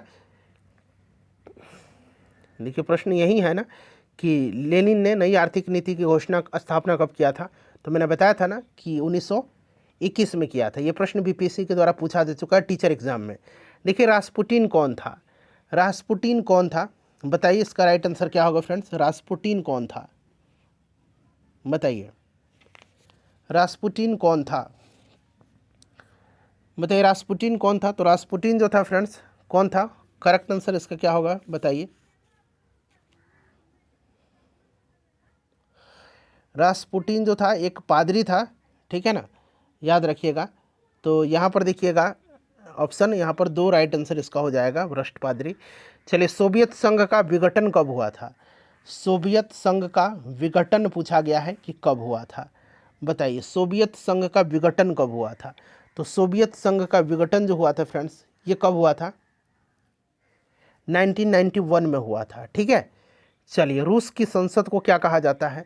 रूस की संसद को क्या कहा जाता है बताइए? रूस की संसद को क्या कहा जाता है? ड्यूमा कहा जाता है, ठीक है। कार्ल मार्क्स का जन्म जो है कहाँ हुआ था? कार्ल मार्क्स जो था ये जर्मनी का निवासी था। कार्ल मार्क्स का जन्म जर्मनी में हुआ था, ठीक है। और कार्ल मार्क्स ने दास कैपिटल और कम्युनिस्ट मैनिफेस्टो नामक पुस्तक लिखी है। और वैज्ञानिक समाजवाद का संस्थापक कार्ल मार्क्स को कहा जाता है। वैज्ञानिक समाजवाद का संस्थापक कौन था? तो कार्ल मार्क्स था, ठीक है, इसे भी आप याद रखिएगा। चलिए फ्रेंड्स आगे बढ़ेंगे कि वार एंड पीस किसकी रचना है? वार एंड पीस जो है यह लियो टॉल्स्टॉय की रचना है, लियो टॉल्स्टॉय की रचना है, ठीक है ना। चलिए उसके बाद आगे बढ़ेंगे हम लोग, नेक्स्ट क्वेश्चन कर लेंगे कि नई आर्थिक नीति का जन्मदाता कौन था? तो ये आपका लेनिन थे, ठीक है। चलिए रूस में कृषक दास प्रथा का अंत कब हुआ था बताइए, राइट आंसर क्या होगा? तो इसका करेक्ट आंसर होगा आपका 1861 में, ठीक है ना, 1861 में। चलिए उसके बाद देखिएगा कि चेका क्या था। यहाँ पर देखिए इस तरह से चेका है, ऊपर से थोड़ा सा ये कट गया है। चेका क्या था? तो देखिए चेका जो था फ्रेंड्स ये क्या था? तो एक तरह का ये चेका क्या था? तो पुलिस दस्ता था, ठीक है, चेका, ठीक है, याद रखिएगा। चेका क्या था? चेका एक तरह का पुलिस दस्ता था।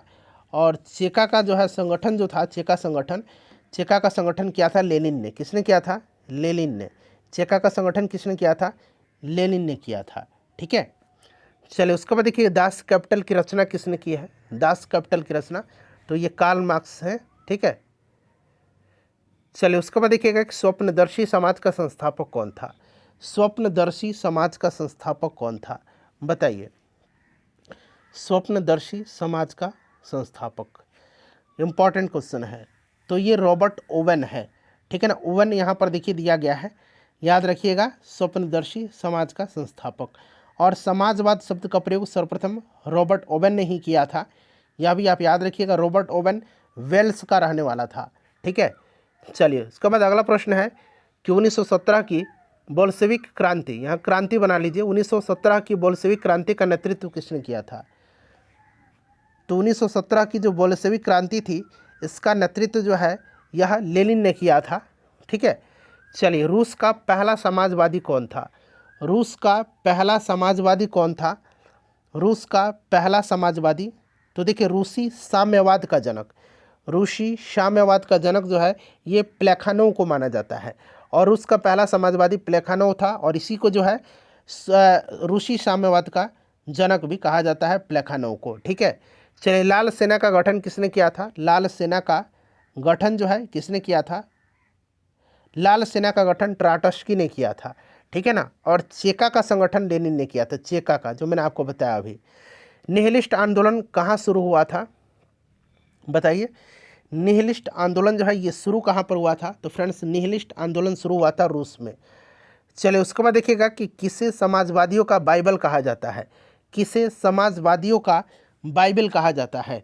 तो समाजवादियों का बाइबल दास कैपिटल को कहा जाता है, ठीक है, दास कैपिटल को। प्रथम अंतर्राष्ट्रीय संघ कब स्थापित हुआ था। प्रथम अंतर्राष्ट्रीय संघ जो है ये कब स्थापित हुआ था, बताएंगे। इसका राइट आंसर क्या होगा।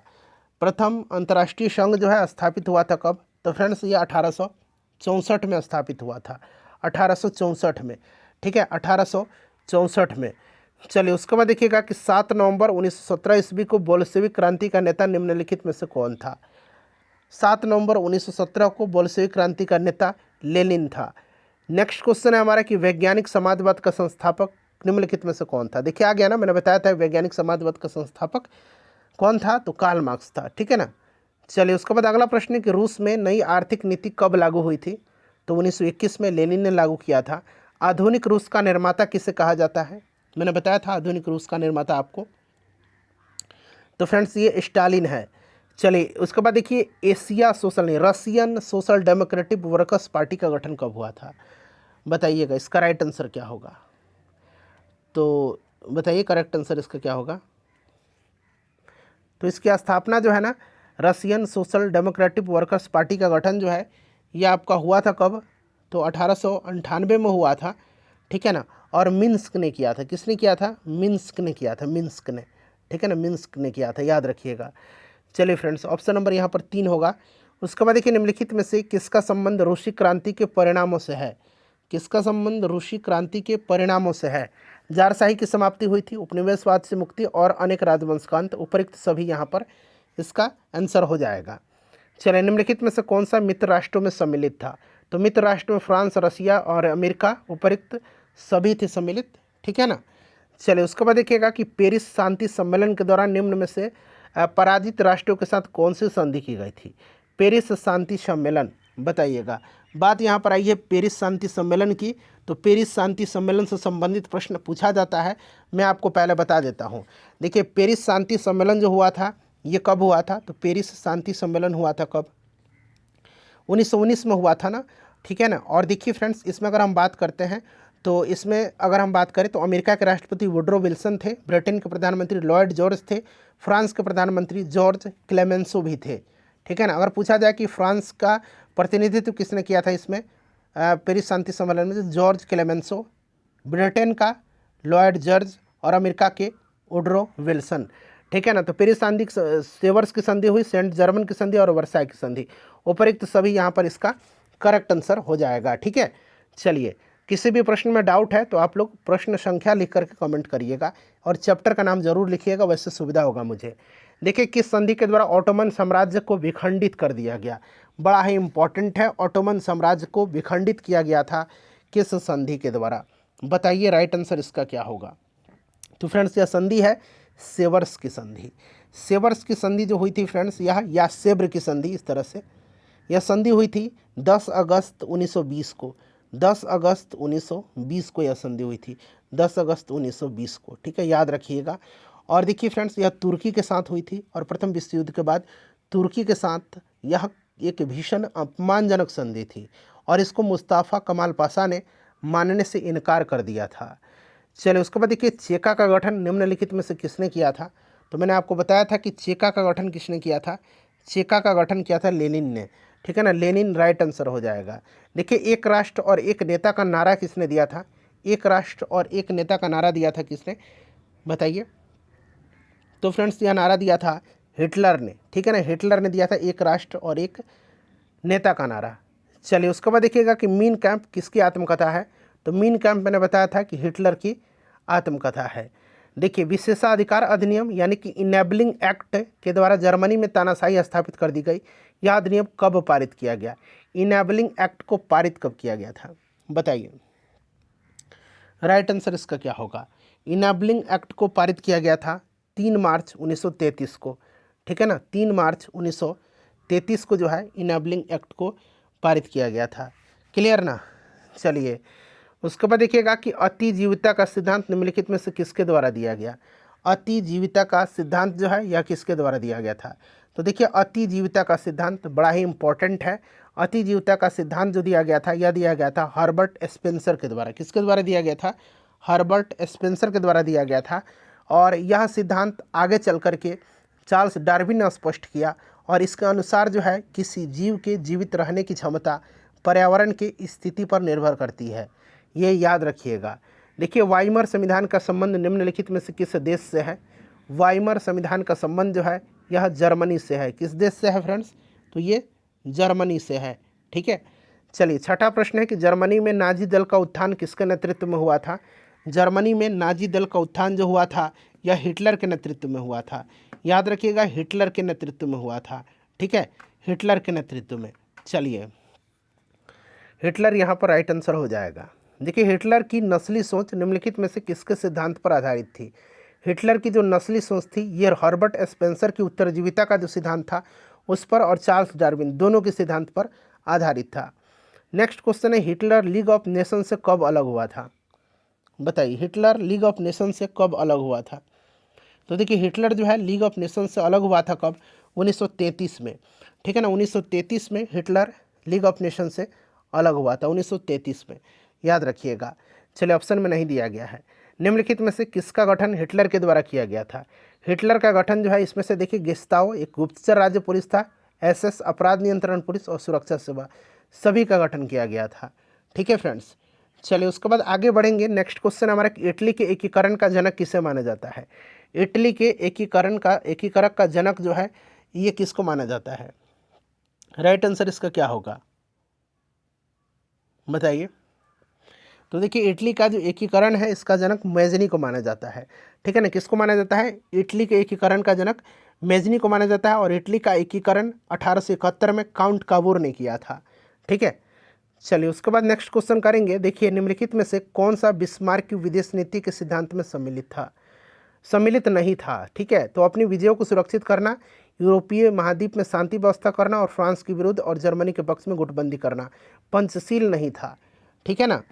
चलिए उसके बाद नेक्स्ट क्वेश्चन है कि निम्नलिखित में से किसने वर्ष 1819 में कार्लसवाद अध्यादेश पारित करने हेतु जर्मनी के विद्यालयों, शिक्षकों, छात्रों, समाचार पत्रों एवं पत्रकारों पर कठोर नियंत्रण लगा दिया।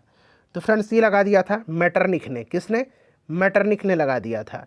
बिस्मार्क प्रजा का चांसलर कब बना था। बिस्मार्क प्रसा का चांसलर जो है ये कब बना था, बताइए। राइट आंसर इसका क्या होगा। बिस्मार्क जो था ये प्रसा का चांसलर कब बना था, इंपॉर्टेंट क्वेश्चन है, बताइए इसका राइट आंसर क्या होगा। तो फ्रेंड्स ये बना था बिस्मार्क प्रसा का चांसलर कब बना था, तो 23 सितंबर 1862 को। 23 सितंबर 1862 को बिस्मार्क जो है यह प्रसा का चांसलर बना था, ठीक है। बिस्मार्क प्रसा का चांसलर कब बना था, तो याद रखिएगा, ठीक है ना।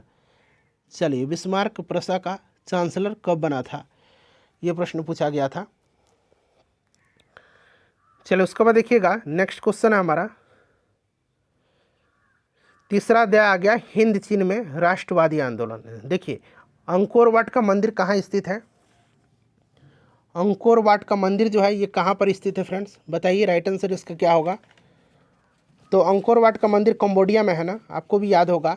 अंकोर वाट का मंदिर कहाँ पर है, तो फ्रेंड्स ये कंबोडिया में है, ठीक है ना। अंकोर वाट का मंदिर कहाँ पर है? तो फ्रेंड्स ये कंबोडिया में है, यानी कि ऑप्शन नंबर इसका 2 राइट आंसर हो जाएगा। भगवान विष्णु को समर्पित है। जेनेवा समझौता कब हुआ था? जेनेवा समझौता कब हुआ था बताइए। देखिए जेनेवा समझौता, ये बात यहाँ पर चैप्टर को पहले देख लीजिएगा।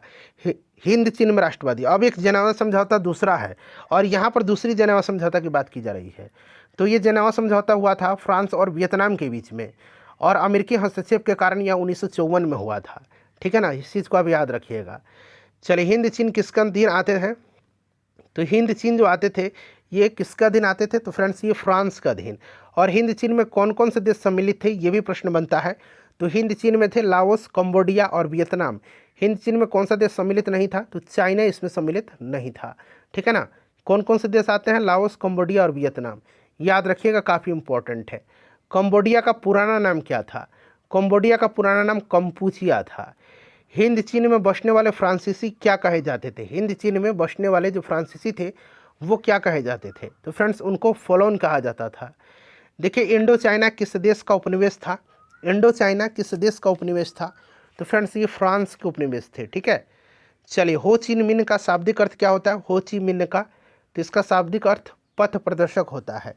क्या होता है? पथ प्रदर्शक होता है। ठीक है। चलिए, उसके बाद देखिएगा कि लाल खामेर सेना का गठन किसने किया था? लाल खामेर सेना का गठन किसने किया था? तो फ्रेंड्स इसका गठन किया था सिहानुक ने। ठीक है ना। किसने किया था? नरोत्तम सिहानुक ने किया था। नरोत्तम सिहानुक। चलिए, नरोत्तम सिहानुक कहाँ के राजा थे? नरोत्तम सिहानुक, तो नरोत्तम सिहानुक जो थे ये राजा थे कंबोडिया के। नेक्स्ट क्वेश्चन है कि the history of the loss of Vietnam, important है ये। ठीक है ना। The history of the loss of Vietnam किसने लिखा है? तो फ्रेंड्स इसको लिखा है किसने? फान बोई चाउ ने। याद रखिएगा। देखिए, माई ली गांव की घटना कहाँ की है, कहाँ हुई थी? माइली गांव की घटना जो है कहाँ हुई थी? माइली गांव की घटना हुई थी दक्षिणी वियतनाम में। कहाँ पर? दक्षिणी वियतनाम में। अच्छा, वियतनाम का एकीकरण जो है कब हुआ था? तो 1975। ठीक है ना। बहुत लोग 1976 भी कहेंगे, लेकिन 1975 ध्यान रखिएगा, बहुत जगह बुक में 1975 भी दिया गया है। चलिए, उसके बाद देखिएगा कि बाओदाई कहाँ के शासक थे? तो बाओदाई शासक थे दक्षिणी वियतनाम के। उसके बाद देखिए, हुआ हुआ आंदोलन के नेता कौन था? हुआ हुआ आंदोलन की शुरुआत जो है कब हुई थी, ये भी याद रखिएगा। तो देखिए, हुआ हुआ जो आंदोलन था इसकी शुरुआत कब हुई थी? तो फ्रेंड्स ध्यान रखिएगा, हुआ हुआ आंदोलन जो था इसकी शुरुआत कब हुई थी? तो इसकी शुरुआत हुई थी 1939 में। ठीक है ना, 1939 में। और हुआ हुआ आंदोलन का नेता कौन था? तो इसका नेता था आपका हुइन फूसो। ठीक है ना, हुइन फूसो। चलिए, लियांग कचाओ कौन था? लियान केचाओ, बताइए लियान केचाओ कौन था? तो फ्रेंड्स ये आपका चीनी सुधारक था। उसके बाद देखिए वियतनाम। देखिए, वियतनाम की जनता का सबसे महान नेता कौन थे? वियतनाम की जनता के सबसे महान नेता हो ची मिन्ह थे। इसका अर्थ होता है पथ प्रदर्शक। हो ची मिन्ह का शाब्दिक अर्थ। ठीक है ना, वियतनाम के थे। जेनेवा समझौता किस दो देशों को भागों में बांटा गया था? किस दो देश को दो भागों में बांटा गया था जेनेवा समझौता में, बताइए। राइट आंसर इसका क्या होगा? तो अभी मैंने बताया था 1954 में जेनेवा समझौता के बारे में, और इसमें बांटा गया था आपका वियतनाम को। ठीक है। चलिए, वियतनाम लोकतांत्रिक गणराज्य की स्थापना किस वर्ष हुई थी? वियतनाम लोकतांत्रिक गणराज्य की स्थापना, तो फ्रेंड्स ये हुई थी 1945 में। ठीक है ना, 1945 में हुई थी, याद रखिएगा। चलिए, उसके बाद नेक्स्ट क्वेश्चन हमारा कि अनामी दल, अनामी दल की स्थापना किसने किया था? अनामी दल की स्थापना किया था ओंगविन आई ने। ठीक है ना। चलिए, उसके बाद देखिएगा अगला प्रश्न है हमारा कि इंडो चाइना निम्नलिखित में से किस देशों से मिलकर बने हैं? इंडो चाइना यानी कि हिंद चीन अंग्रेजी में इसको बोलेंगे। तो मैंने बताया था लाओस, वियतनाम और कंबोडिया। लाओस, वियतनाम और कंबोडिया। ऑप्शन नंबर ए यानी कि एक यहाँ पर राइट आंसर हो जाएगा इसका। ठीक है। चलिए, देखिए, हुआ हुआ आंदोलन जो था इसकी शुरुआत कब हुई थी? हुआ हुआ आंदोलन का सबसे महान नेता मैंने बताया था कौन था आपको? हुआ हुआ आंदोलन का नेता कौन था? तो हुआ हुआ आंदोलन का नेता हुइन फूसो था, और यह हुआ हुआ आंदोलन 1939 में हुआ था। ठीक है ना। चलिए, अब आगे बढ़ेंगे, नेक्स्ट क्वेश्चन कर लेंगे। देखिए, अगला प्रश्न हमारा है कि रिवॉल्यूशनरी सोसाइटी दुई तान होई नामक पार्टी का गठन किसने किया था? रिवॉल्यूशनरी सोसाइटी का गठन किसने किया था? तो फ्रेंड्स इसका गठन किया था फान बोईचाउ ने। ठीक है ना। चलिए, 1868 में स्कॉलर्स रिवोल्ट, विद्वानों का विद्रोह किसके विरुद्ध चलाया गया था? 1868 में हुआ था यह स्कॉलर्स रिवोल्ट यानी कि विद्वानों का विद्रोह किसके विरुद्ध चलाया गया था? तो फ्रेंड्स ये चलाया गया था किसके विद्रोह में? तो ईसाई धर्म के प्रचार के खिलाफ। एक मिनट रुक जाइए, ईसाई धर्म के प्रचार के खिलाफ भी था और फ्रांसीसी कब्जे के, दोनों के खिलाफ था। ठीक है, चलो उसके बाद देखिएगा कि the history of the loss of Vietnam नामक पुस्तक के लेखक, फिर से आ गया ये प्रश्न, तो फान बोई चाउ था। ठीक है, वियतनामी कम्युनिस्ट पार्टी की स्थापना हो ची मिन्ह के द्वारा किया गया था, कब किया गया था? ये प्रश्न आपसे पूछा गया। वियतनामी कम्युनिस्ट पार्टी की स्थापना हो ची मिन्ह के द्वारा किया गया था, लेकिन कब किया गया था? तो याद रखिएगा ये 1930 में किया गया था। ठीक है, चलो उसके बाद देखिए चीन की क्रांति कब हुई थी? अर्थात पीपुल्स रिपब्लिक ऑफ चाइना की स्थापना 1949 में हुआ था। ये भी ध्यान रखिएगा, चीनी क्रांति 1949 में हुई थी। चलिए चौथा अध्याय आ गया भारत में राष्ट्रवाद। भारत में राष्ट्रवाद आ गया। अब पढ़िएगा पहला प्रश्न कि गदर पार्टी की स्थापना किसने और कब किया था? तो बखूबी आपको गदर पार्टी के बारे में याद होगा। गदर पार्टी की स्थापना लाला हरदयाल ने 1913 में सैन फ्रांसिस्को में किया था। याद है ना, अमेरिका में हुआ था, पूछा जाएगा। देखिए जालियांवाला बाग हत्याकांड किस तिथि को हुआ था? मैं बार बार बोलता हूँ कि जालियांवाला जो बाग हत्याकांड है, डेट सहित आप याद रखिएगा। जालियांवाला बाग हत्याकांड हुआ था 13 अप्रैल 1919 को। और इस बार बीपीएससी में पूछा गया था किस दिन घटना हुई थी? तो बैसाखी के दिन की ये घटना है। ठीक है, अमृतसर में है जालियांवाला बाग। लखनऊ समझौता किस वर्ष हुआ था? लखनऊ समझौता कब हुआ था? तो 1916 में हुआ था। ठीक है ना, लखनऊ समझौता 1916 में हुआ था। देखिए असहयोग आंदोलन का प्रस्ताव कांग्रेस के किस अधिवेशन में पारित हुआ था? असहयोग आंदोलन का प्रस्ताव कांग्रेस के किस अधिवेशन में पारित हुआ था? तो देखिए सितंबर 1920 में कांग्रेस ने लाला लाजपत राय की अध्यक्षता में कलकत्ता में एक विशेष सत्र आयोजित किया था और असहयोग आंदोलन के प्रस्ताव को पारित करने के लिए एक सूत्र जो है पूरा किया गया था सितंबर 1920 में कलकत्ता में। ठीक है ना, चलिए उसके बाद देखिएगा कि भारत में खिलाफत आंदोलन कब और किस शासक के समर्थन में हुआ था? तो तुर्की के शासक जो थे उसके समर्थन में हुआ था 1920 में। तो यहाँ पर देखिए 1920 राइट आंसर इसका हो जाएगा, ऑप्शन नंबर 1 राइट आंसर हो जाएगा। ठीक है ना, चलिए उसके बाद देखिएगा कि सविनय आंदोलन कब और किस यात्रा से शुरू हुआ था? तो सविनय आंदोलन जो है ये शुरू हुआ था दांडी मार्च से। दांडी मार्च स्टार्ट किया था इन्होंने साबरमती आश्रम से 78 अनुयायियों के साथ गांधी जी ने। और दांडी मार्च की घटना कब की है फ्रेंड्स?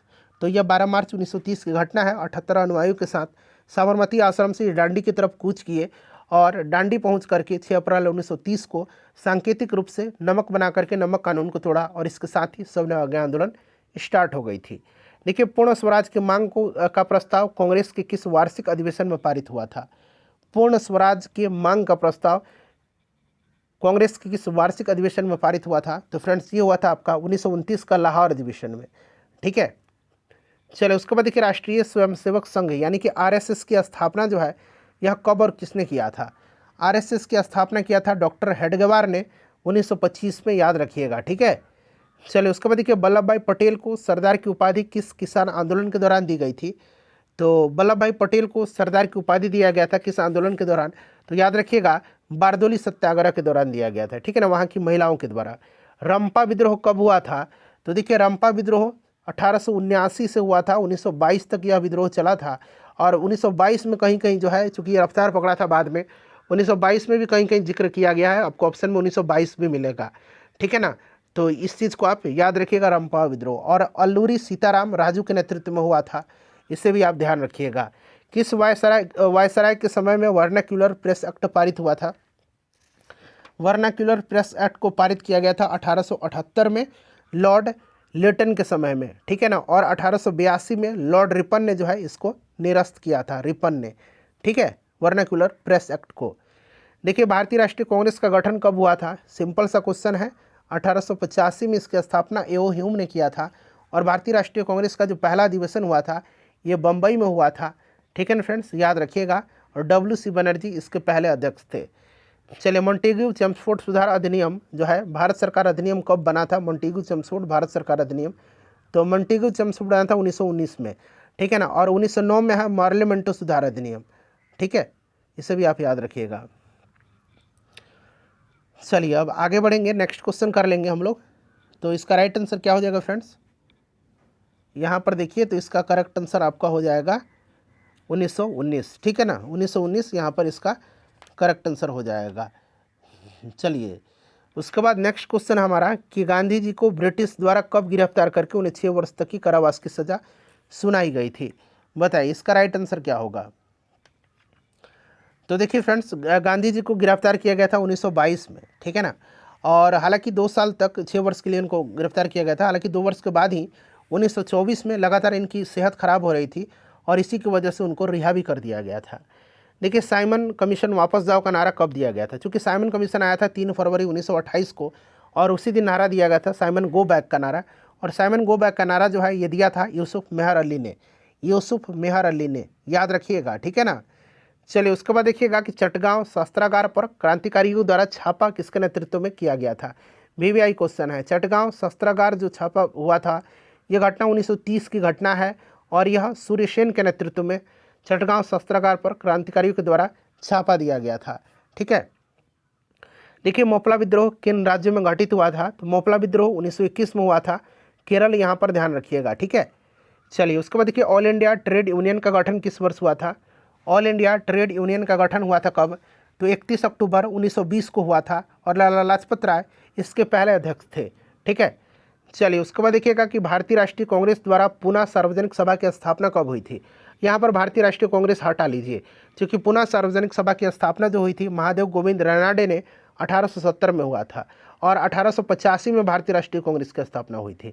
तो ये काफ़ी पहले की घटना है, तो यहाँ पर हटा लीजिए, सिर्फ इतना ही बनाइए। पुनः सार्वजनिक सभा की स्थापना किस वर्ष हुई थी? 1870 में, महादेव गोविंद रानडे, याद रखिएगा, ठीक है। चलिए मोहम्मदन एंग्लो ओरिएंटल कॉलेज था एक, इसकी स्थापना पूछा गया है किसने किया था? तो मोहम्मदन एंग्लो ओरिएंटल कॉलेज जो था इसकी स्थापना किया था सर सैयद अहमद खान ने 1875 में। तो सर सैयद अहमद खान दिया गया 1875 भी, आप याद रखिएगा। देखिए निम्नलिखित में से किन्हें गांधी जी ने अपना राजनीतिक गुरु माना था? इसका आंसर आप मुझे कमेंट करके बताइए, अभी तुरंत बताइए सभी लोग, बताइए, मैं वेट कर रहा हूँ। किन्हें राजनीतिक गुरु माना था गांधी जी ने? तो ये गोपाल कृष्ण गोखले थे, ठीक है ना। चलिए निम्नलिखित में से कौन सा कथन यहाँ पर असत्य है? देखिए पहले विश्व युद्ध में ओटोमन तुर्की की हार हुई थी और असहयोग खिलाफत आंदोलन जनवरी 1921 में शुरू हुआ था, ये दोनों सही दिया गया है। उसके बाद देखिए 1930 में डॉक्टर बाबा साहब अम्बेडकर ने दलित वर्ग एसोसिएशन यानी कि डिप्रेस्ड क्लासेस एसोसिएशन की स्थापना किया था, ये भी सही। ये वाला जो है स्टेटमेंट यहाँ पर गलत दिया गया है। देखिए भारतीय औद्योगिक एवं व्यावसायिक कांग्रेस की स्थापना जो है कब हुई थी? बताइए राइट आंसर क्या होगा, बताइए। तो फ्रेंड्स देखिए ये स्थापना जो हुई थी ना, ये कब हुई थी? भारतीय औद्योगिक और व्यावसायिक कांग्रेस की स्थापना, बताइए करेक्ट आंसर इसका क्या होगा। सभी लोग इसका आंसर कमेंट करिए, काफ़ी इंपॉर्टेंट क्वेश्चन है। भारतीय औद्योगिक और व्यावसायिक कांग्रेस की स्थापना कब हुई थी? तो फ्रेंड्स इसकी स्थापना 1920 में हुई थी। और देखिए 1927 यहाँ पर दिख रहा है, 1927 में जो है, याद रखिएगा, 1927 में भारतीय वाणिज्य एवं उद्योग महासंघ की स्थापना हुई थी। देखिए 14 जुलाई 1942 को अपनी कार्यकारिणी में कांग्रेस कार्य समिति ने ऐतिहासिक भारत छोड़ो प्रस्ताव कहाँ पारित किया था? 14 जुलाई 1942 को अपनी कार्यकारिणी में कांग्रेस कार्य समिति ने ऐतिहासिक भारत छोड़ो का प्रस्ताव कहाँ पारित किया था? तो फ्रेंड्स वर्धा में। चलिए उसके बाद देखिएगा कि मद्रास में नटेशा शास्त्री ने the folklores of the southern south जो इंडिया है, ठीक है ना, folklores on off southern India नाम से किस भाषा की लोक कथाओं का संकलन किया? तो फ्रेंड्स ये तमिल में। उसके बाद देखिएगा कि सिविल नाफरमानी आंदोलन का समर्थन निम्नलिखित में से किसने किया था? तो किसने किया था फ्रेंड्स? ये किया था जीडी बिरला और पुरुषोत्तम दास ठाकुर दास ने, ठीक है ना। ऑप्शन 3 हो जाएगा, 1 और 2 दोनों। उसके बाद चलिए अगला प्रश्न है कि निम्नलिखित में से किसकी अध्यक्षता में जो है कांग्रेस के लाहौर अधिवेशन 1929 में पूर्ण स्वराज की मांग को औपचारिक रूप से मान लिया गया? तो ये थे आपके जवाहरलाल नेहरू, क्लियर ना। चलिए उसके बाद देखिए भारतीय वाणिज्य एवं उद्योग महापरिषद उद्योग परिषद की स्थापना अभी मैंने आपको बताया था कि कब हुआ था, फटाफट बताइए। भारतीय वाणिज्य एवं उद्योग परिषद की स्थापना या महासंघ की स्थापना 1930 में, ठीक है। 1 मिनट रुकिए, 1927 में, अभी मैंने आपको बताया था। चलिए निम्न में से किस नेता ने भारत छोड़ो आंदोलन में सक्रिय भागीदारी निभाई थी? तो इसमें से सभी लोग जो थे ये सक्रिय भूमिका निभाई थी। चलिए भारतीय अनुबंधित श्रमिकों को निम्न में से कहाँ ले जाया जाता था? तो इनको ले जाया जाता था फिजी में भी, मॉरिशस में भी, और जो कैरेबियन जो यहाँ पर आइलैंड है वहाँ पर भी ले जाया जाता था। तो उपरोक्त सभी राइट आंसर होगा यहाँ पर। चलिए 5वां अध्याय आ गया, अर्थव्यवस्था और आजीविका, ठीक है ना, अर्थव्यवस्था और आजीविका। अब देखिए प्रश्न है कि स्पिनिंग जेनी का आविष्कार कब हुआ था? चूँकि देखिए स्पिनिंग जेनी आया था ना, जब औद्योगिक क्रांति शुरू हुई थी, तो इस मशीन ने किया था क्या, दरअसल कटाई की जो प्रक्रिया थी, सूत काटने की, कटाई की प्रक्रिया को तेज कर दिया था, और इससे क्या हुआ कि श्रम की मांग कम हो गई थी। स्पिनिंग जेनी का आविष्कार जो है जेम्स हरग्रीव्स ने किया था 1764-65 में, ठीक है ना, 1764-65 में इन्होंने किया था जेम्स हरग्रीव्स ने। यहाँ पर 1764-65 नहीं दिया गया है आंसर। देखिए स्वदेशी आंदोलन कब शुरू हुआ था, तो बंगाल विभाजन के प्रत्युत्तर में स्वदेशी आंदोलन शुरू हुआ था। और देखिए आपको याद होगा कि 7 अगस्त 1905 को जो है कलकत्ता के टाउन हॉल में स्वदेशी आंदोलन चलाने की घोषणा किया गया था। 1905 यहाँ पर राइट आंसर होगा। देखिए औद्योगिक कुटीर द्वारा कुटीर उद्योग को प्रोत्साहन कब दिया गया था, तो कुटीर उद्योग को प्रोत्साहन दिया गया था 6 अप्रैल 1948 को। आगे आपको मिलेगा 6 अप्रैल 1948, इनमें से 6 अप्रैल 1948 कहीं भी नहीं दिया गया है, ठीक है ना, 6 अप्रैल 1948 को, ठीक है। और स्वतंत्रता प्राप्ति के बाद भारत सरकार ने 6 अप्रैल 1948 को ही अपनी पहली औद्योगिक नीति घोषित किया था। इसे तत्कालीन उद्योग मंत्री डॉक्टर श्यामा प्रसाद मुखर्जी ने संसद में प्रस्तुत किया था, ठीक है, इसे भी आप याद रखिएगा। चलिए ब्रिटिश सरकार की नीति क्या थी, ब्रिटिश सरकार की नीति क्या थी, तो देखिए ब्रिटिश सरकार की जो नीति थी यह स्पष्ट है, इसमें से कौन सी थी बताइए, तो ये थी भारत में विदेशी वस्तुओं का आयात करना, ठीक है ना। चलिए उसके बाद नेक्स्ट क्वेश्चन है कि 1917 में भारत में जूट मिल पहली बार किस शहर में स्थापित हुआ था, तो जूट मिल जो है ये स्थापित कहाँ पर हुआ था, कलकत्ता में, ठीक है ना, कलकत्ता यहाँ पर इसका राइट आंसर होगा।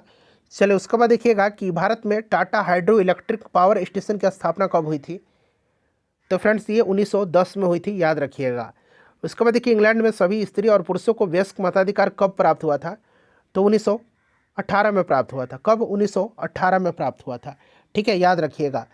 चलिए भारत के लिए पहला फैक्ट्री एक्ट कब पारित हुआ था, तो भारत के लिए पहला फैक्ट्री एक्ट जो है यह पारित हुआ था 1881 में, लॉर्ड रिपन के समय में पहला कारखाना अधिनियम पारित हुआ था, ठीक है। चलिए उसके बाद देखिए भारत में कोयला उद्योग कब प्रारंभ हुआ था, भारत में कोयला उद्योग प्रारंभ हुआ था 1914 में। उसके बाद देखिए वाष्प इंजन की खोज किसने किया था, वाष्प इंजन की खोज किया था जेम्स वाट ने। यहाँ देखिए जॉन के भी दिया गया है, जॉन के ने फ्लाइंग शटल का आविष्कार किया था। सैमुअल क्रॉम्पटन जो है, सैमुअल क्रॉम्पटन ने इन्होंने स्पिनिंग म्यूल का आविष्कार किया था, और जेम्स हरग्रीव्स ने स्पिनिंग जेनी का आविष्कार किया था, और इन्होंने स्पिनिंग म्यूल का आविष्कार किया था क्रॉम्पटन साहब ने। चलिए Tata iron and steel company की स्थापना कब हुई थी, तो फ्रेंड्स इसकी स्थापना हुई थी 1907 में, ठीक है, 1907 में। चलिए सर्वप्रथम सूती कपड़े की मिल की नींव भारत के किस शहर में डाली गई थी, बताइए राइट आंसर क्या होगा, तो यहाँ पर करेक्ट आंसर बम्बई हो जाएगा। देखिए 1955 में भिलाई इस्पात कारखाने की स्थापना किस देश की मदद से किया गया था, तो भिलाई इस्पात कारखाना जो है ये कहाँ पर है, छत्तीसगढ़ में है, सोवियत संघ के, तो यहाँ पर देखिए रूस दिया गया है, ठीक है ना। चलिए उसके बाद नेक्स्ट क्वेश्चन है हमारा कि विश्वव्यापी आर्थिक मंदी कब हुई थी, कई बार मैंने आपको बता दिया, ठीक है, 1929 में, ठीक है ना फ्रेंड्स। चलिए उसके बाद देखिए पंजाब नेशनल बैंक की स्थापना कब हुई थी, पंजाब नेशनल बैंक की स्थापना 1894 में हुई थी। चलिए अगला प्रश्न है कि लंदन में श्रमिक संघ ने कब चार्टिस्ट आंदोलन शुरू किया था, तो चार्टिस्ट आंदोलन इंग्लैंड में हुआ था, ठीक है ना, इस चीज़ को आप ध्यान रखिएगा। और ये शुरू हुआ था कब, तो 1838 में चार्टिस्ट आंदोलन, ठीक है। चलिए फ्रेंड्स अगला प्रश्न कि ट्रेड यूनियन एक्ट कब पारित हुआ था, ट्रेड यूनियन एक्ट पारित कब हुआ था, ट्रेड यूनियन एक्ट पारित हुआ था 1926 में, 1926 में। देखिए औद्योगिक नीति के द्वारा किस वर्ष लघु एवं कुटीर उद्योग को प्रोत्साहन दिया गया, तो मैंने बताया था 6 अप्रैल 1948 को, देखिए ऑप्शन में है 6 अप्रैल 1948 को, ठीक है। केंद्र सरकार ने कब राष्ट्रीय श्रम आयोग की स्थापना किया था, कब किया था राष्ट्रीय श्रम आयोग की स्थापना, बताइए राइट आंसर इसका क्या होगा। तो देखिए ये जो अधिनियम था 1962 में हुआ था, और कहीं के आपको 1966 में मिलता है कि श्रम आयोग का गठन किया गया था, लेकिन अधिनियम 1962 में अधिनियमित किया गया था इसको। चलिए उसके बाद देखिएगा कि भारत छोड़ो आंदोलन कब हुआ था, भारत छोड़ो आंदोलन कब हुआ था, सिंपल सा क्वेश्चन है, 1942 में।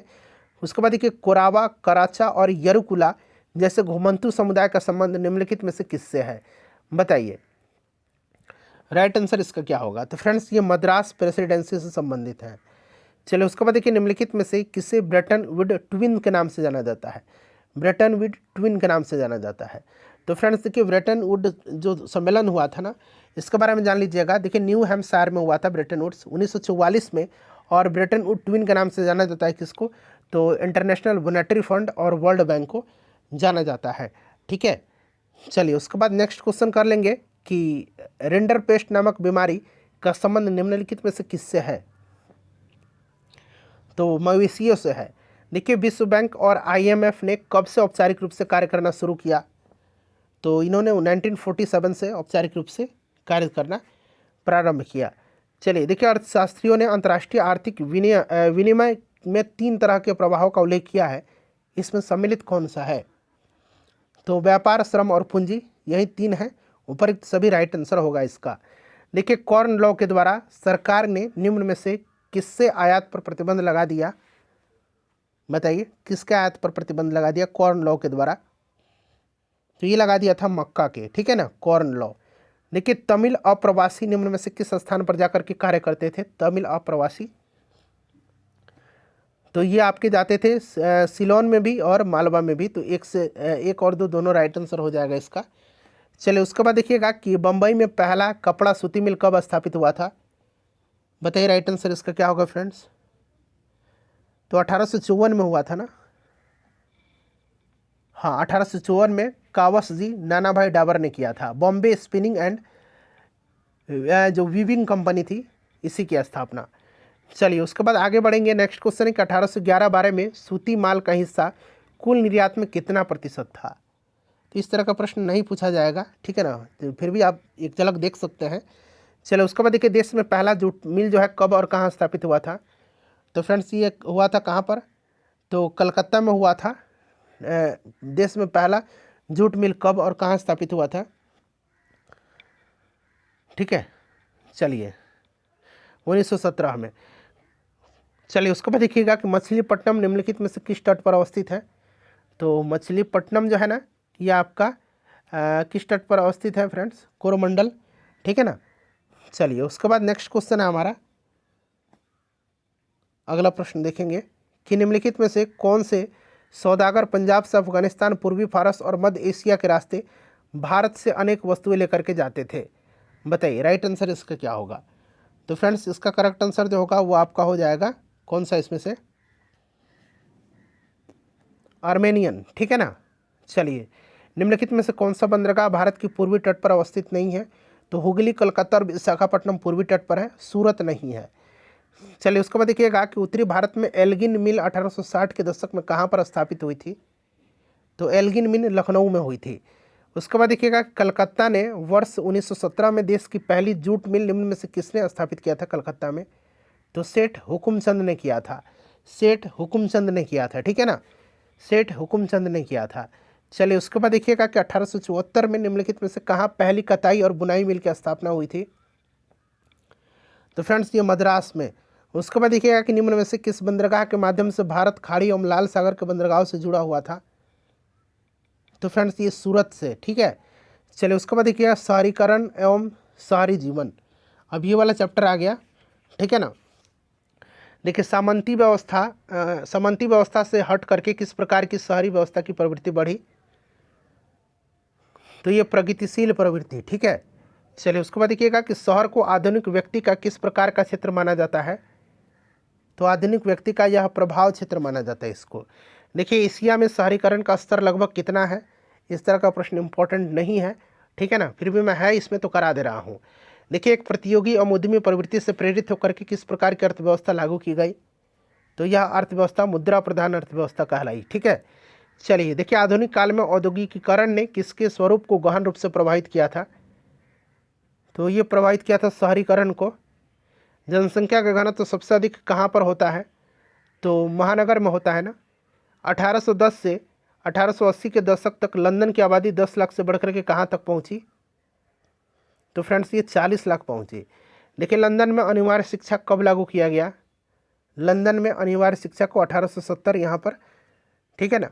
चलिए, कौन सा सामाजिक वर्ग बुद्धिजीवी वर्ग के रूप में उभर करके आया? करेक्ट आंसर इसका क्या होगा? तो फ्रेंड्स ये मध्यम वर्ग है। ठीक है। चलिए उसके बाद देखेंगे नेक्स्ट क्वेश्चन हमारा कि पूंजीपति वर्ग के द्वारा किस वर्ग का शोषण किया गया? तो श्रमिक वर्ग का शोषण किया गया। चलिए उसके बाद नेक्स्ट क्वेश्चन है हमारा कि विश्व की सबसे पहले भूमिगत रेल का उद्घाटन कब किया गया था? तो विश्व की जो भूमिगत रेल है इसका उद्घाटन 10 जनवरी 1863 को किया गया था लंदन में। चलिए उसके बाद नेक्स्ट क्वेश्चन हमारे कि गोलघर का निर्माण कब किया गया। बताइए गोलघर का निर्माण कब किया गया। देखिए गोलघर का निर्माण जो है ना, ये गोलघर का निर्माण किया गया था कब, तो चूंकि ये निर्माण कार्य गोलघर का शुरू हुआ था 1784 में और ये जाकर के पूरा हुआ 1786 में, ठीक है ना। और जो ब्रिटिश इंजीनियर और डिजाइनर था जॉन गास्टिन, इसी ने इसका ढांचा तैयार किया था। बिहार और उड़ीसा को बंगाल से पृथक राज्य का दर्जा कब प्राप्त हुआ था। बिहार और उड़ीसा को बंगाल से 1912 में, और बिहार उड़ीसा अलग हुए थे 1936 में, और झारखंड अलग हुआ था बिहार में 15 नवंबर सन 2000 को। चलिए मौर्यकालीन राज्य प्रसाद का अवशेष पटना में कहाँ से प्राप्त हुआ है, तो ये कुम्हरार से प्राप्त हुआ है। उसके बाद देखिए 20वीं शताब्दी के शुरुआत में कितने प्रतिशत लोग शहर में रहते थे। ये सब कोई प्रश्न नहीं है, इस तरह से प्रश्न नहीं पूछा जा सकता है। लंदन में कब से फैक्ट्री कानून के बाद बच्चों को औद्योगिक कामों से बाहर रखने की व्यवस्था की गई, तो फ्रेंड्स ये 1902 से। देखिए किसके शासनकाल के समय पटना नगर का एक प्रमुख व्यापारिक केंद्र बन चुका था। पटना नगर एक प्रमुख व्यापारिक केंद्र किसके शासनकाल के समय में बना था, तो फ्रेंड्स ये बना था आपके अकबर के समय में, ठीक है। चलिए उसके बाद देखिएगा कि अफीम का व्यापार बड़ी मात्रा में किन राज्यों से होता था, तो अफीम का व्यापार जो होता था ये होता था बंगाल से, ठीक है ना। चलिए उसके बाद देखिएगा कि मेगास्थनीज द्वारा रचित पुस्तक का नाम क्या है, तो इंडिका है इसकी, मेगास्थनीज की, ठीक है। कलहन की राज तरंगनी है। सिंगापुर को आज़ादी किसके नेतृत्व में मिली थी, तो सिंगापुर की आज़ादी मिली थी किसके नेतृत्व में, तो फ्रेंड्स ये ली कुआन यो था, ये पहला प्रधानमंत्री थे सिंगापुर के। चलिए अगला चैप्टर आ गया व्यापार और भूमंडलीकरण। देखिए प्राचीन काल में किस स्थल मार्ग से एशिया और यूरोप का व्यापार होता था, किस मार्ग से, तो ये सिल्क रूट था, रेशम मार्ग से, ठीक है। चलिए उसके बाद देखिएगा कि पहला विश्व बाजार के रूप में कौन सा शहर उभर करके आया था, तो ये अलेक्जेंड्रिया था। उसके बाद देखिए आधुनिक युग में अर्थव्यवस्था के क्षेत्र में होने वाली सबसे बड़ी क्रांति कौन सी थी, तो सबसे बड़ी क्रांति जो थी ये औद्योगिक क्रांति थी। औद्योगिक क्रांति हुई थी कहाँ पर, इंग्लैंड में। क्यों हुई थी, क्योंकि इंग्लैंड के पास उपनिवेशों के कारण कच्चे माल और पूंजी की अधिकता थी। इंग्लैंड में औद्योगिक क्रांति की शुरुआत सूती कपड़ा उद्योग से हुआ था, और औद्योगिक क्रांति की दौड़ में जर्मनी जो था इंग्लैंड का प्रतिद्वंदी था। चलिए फ्रेंड्स अगला प्रश्न है कि गिरमिटिया मजदूर बिहार के किस क्षेत्र से भेजे जाते थे, तो ये भेजे जाते थे आपके पश्चिम क्षेत्र से, ठीक है। चलिए उसके बाद देखिएगा कि विश्व बाजार का विस्तार आधुनिक काल में किस समय से आरंभ हुआ था, तो ये आपकी 18वीं सदी से आरंभ हुआ था। चलिए उसके बाद नेक्स्ट क्वेश्चन है कि विश्वव्यापी आर्थिक संकट किस वर्ष प्रारंभ हुआ था। देखिए ये प्रश्न बार बार आ रहा है, इंपॉर्टेंट भी है, 1929 याद रखिएगा। देखिए आर्थिक संकट के कारण यूरोप में कौन सी नई प्रणाली का उदय हुआ था, तो आर्थिक संकट के कारण यूरोप में कौन सी नई प्रणाली का उदय हुआ था फ्रेंड्स, तो ये आपकी फौसीवादी और नाजीवादी थी। चलिए उसके बाद देखिए ब्रेटन वुड्स सम्मेलन किस वर्ष हुआ था। मैंने बताया था आपको ब्रेटन वुड्स सम्मेलन 1944 में न्यू हैम्पशायर में हुआ था। भूमंडलीकरण की शुरुआत किस दशक में हुई थी, भूमंडलीकरण की शुरुआत किस दशक में हुई थी, तो 1990 के दशक में। चलिए दूसरा महायुद्ध जो था उसके बाद यूरोप में कौन सी संस्था का उदय आर्थिक दुष्प्रभाव को समाप्त करने के लिए हुआ था, तो फ्रेंड्स ये यूरोपीय संघ था, ठीक है। चलिए उसके बाद देखिएगा कि फ्रैंकलिन डी रूजवेल्ट द्वारा नई व्यवस्था कहाँ लागू की गई थी, न्यू डील इसको बोला जाता है, अमेरिका में न्यू डील। चलिए ब्रुसेल्स की संधि कहाँ हुआ था, सॉरी कब हुआ था, तो ब्रुसेल्स की संधि जो है ये हुआ था 1948 में, ठीक है ना। ब्रुसेल्स की संधि 1948 में हुआ था, और इस समझौते पर ब्रिटेन, फ्रांस, बेल्जियम, नीदरलैंड और लग्जमबर्ग ने हस्ताक्षर किए, जिससे एक सामूहिक रक्षा गठबंधन बना।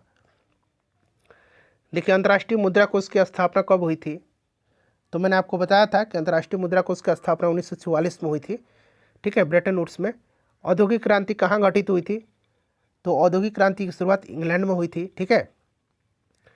देखिए अलेक्जेंड्रिया नामक विश्व बाजार किसने स्थापित किया था, बताइए, तो देखिए अलेक्जेंड्रिया नामक विश्व बाजार को सिकंदर ने, ठीक है ना। ऑप्शन नंबर यहाँ पर 3 राइट आंसर हो जाएगा इसका। चलिए उसके बाद देखिए 1990 के दशक के बाद भूमंडलीकरण की प्रक्रिया को काफ़ी तीव्र किसने किया, तो फ्रेंड्स ये पिलियस ने किया था, जॉन पिलियस ने, ठीक है ना। चलिए पूंजीवाद किस शताब्दी में विश्वव्यापी बनकर के उभरा, 19वीं शताब्दी में पूंजीवाद। 1945 से 1960 के दशक में संपूर्ण विश्व कितने गुटों में विभक्त था,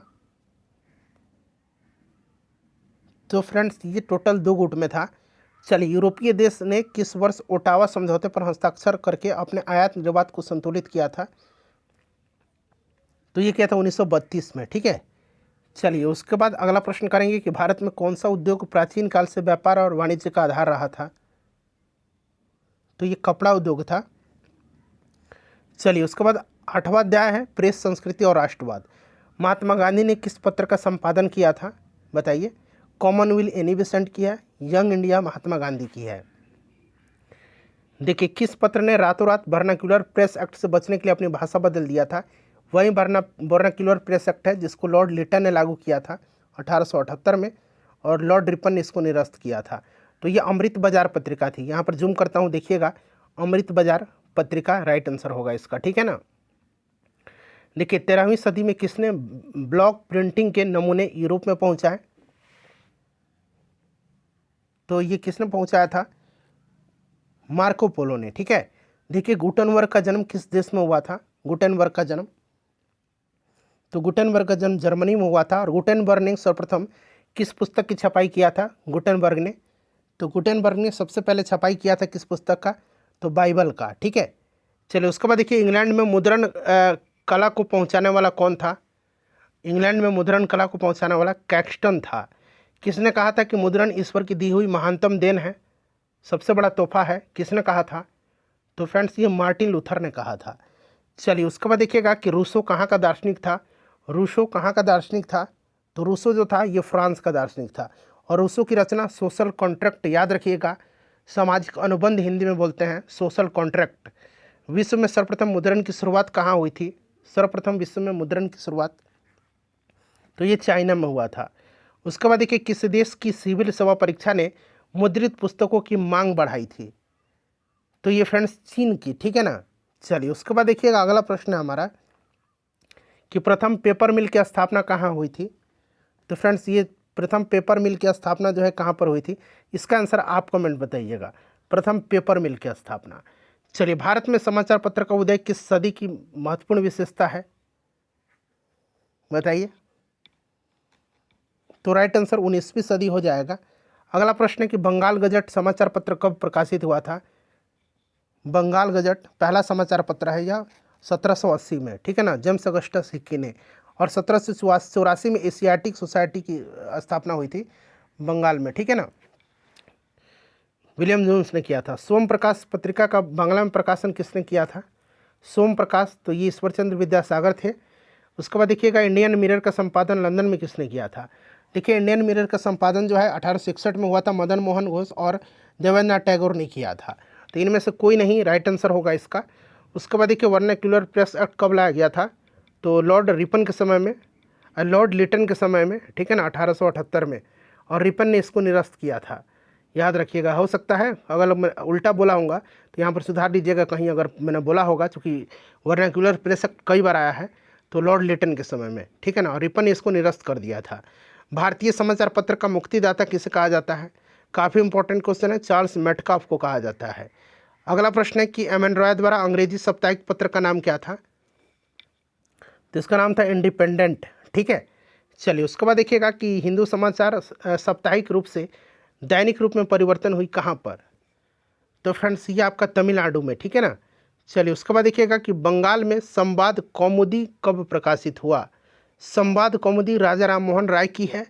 यह प्रकाशित हुआ था 1821। सेशन को लाइक कर दीजिए फ्रेंड्स, और प्लीज़ इसको एक बार किसी भी ग्रुप में शेयर ज़रूर कर दीजिएगा।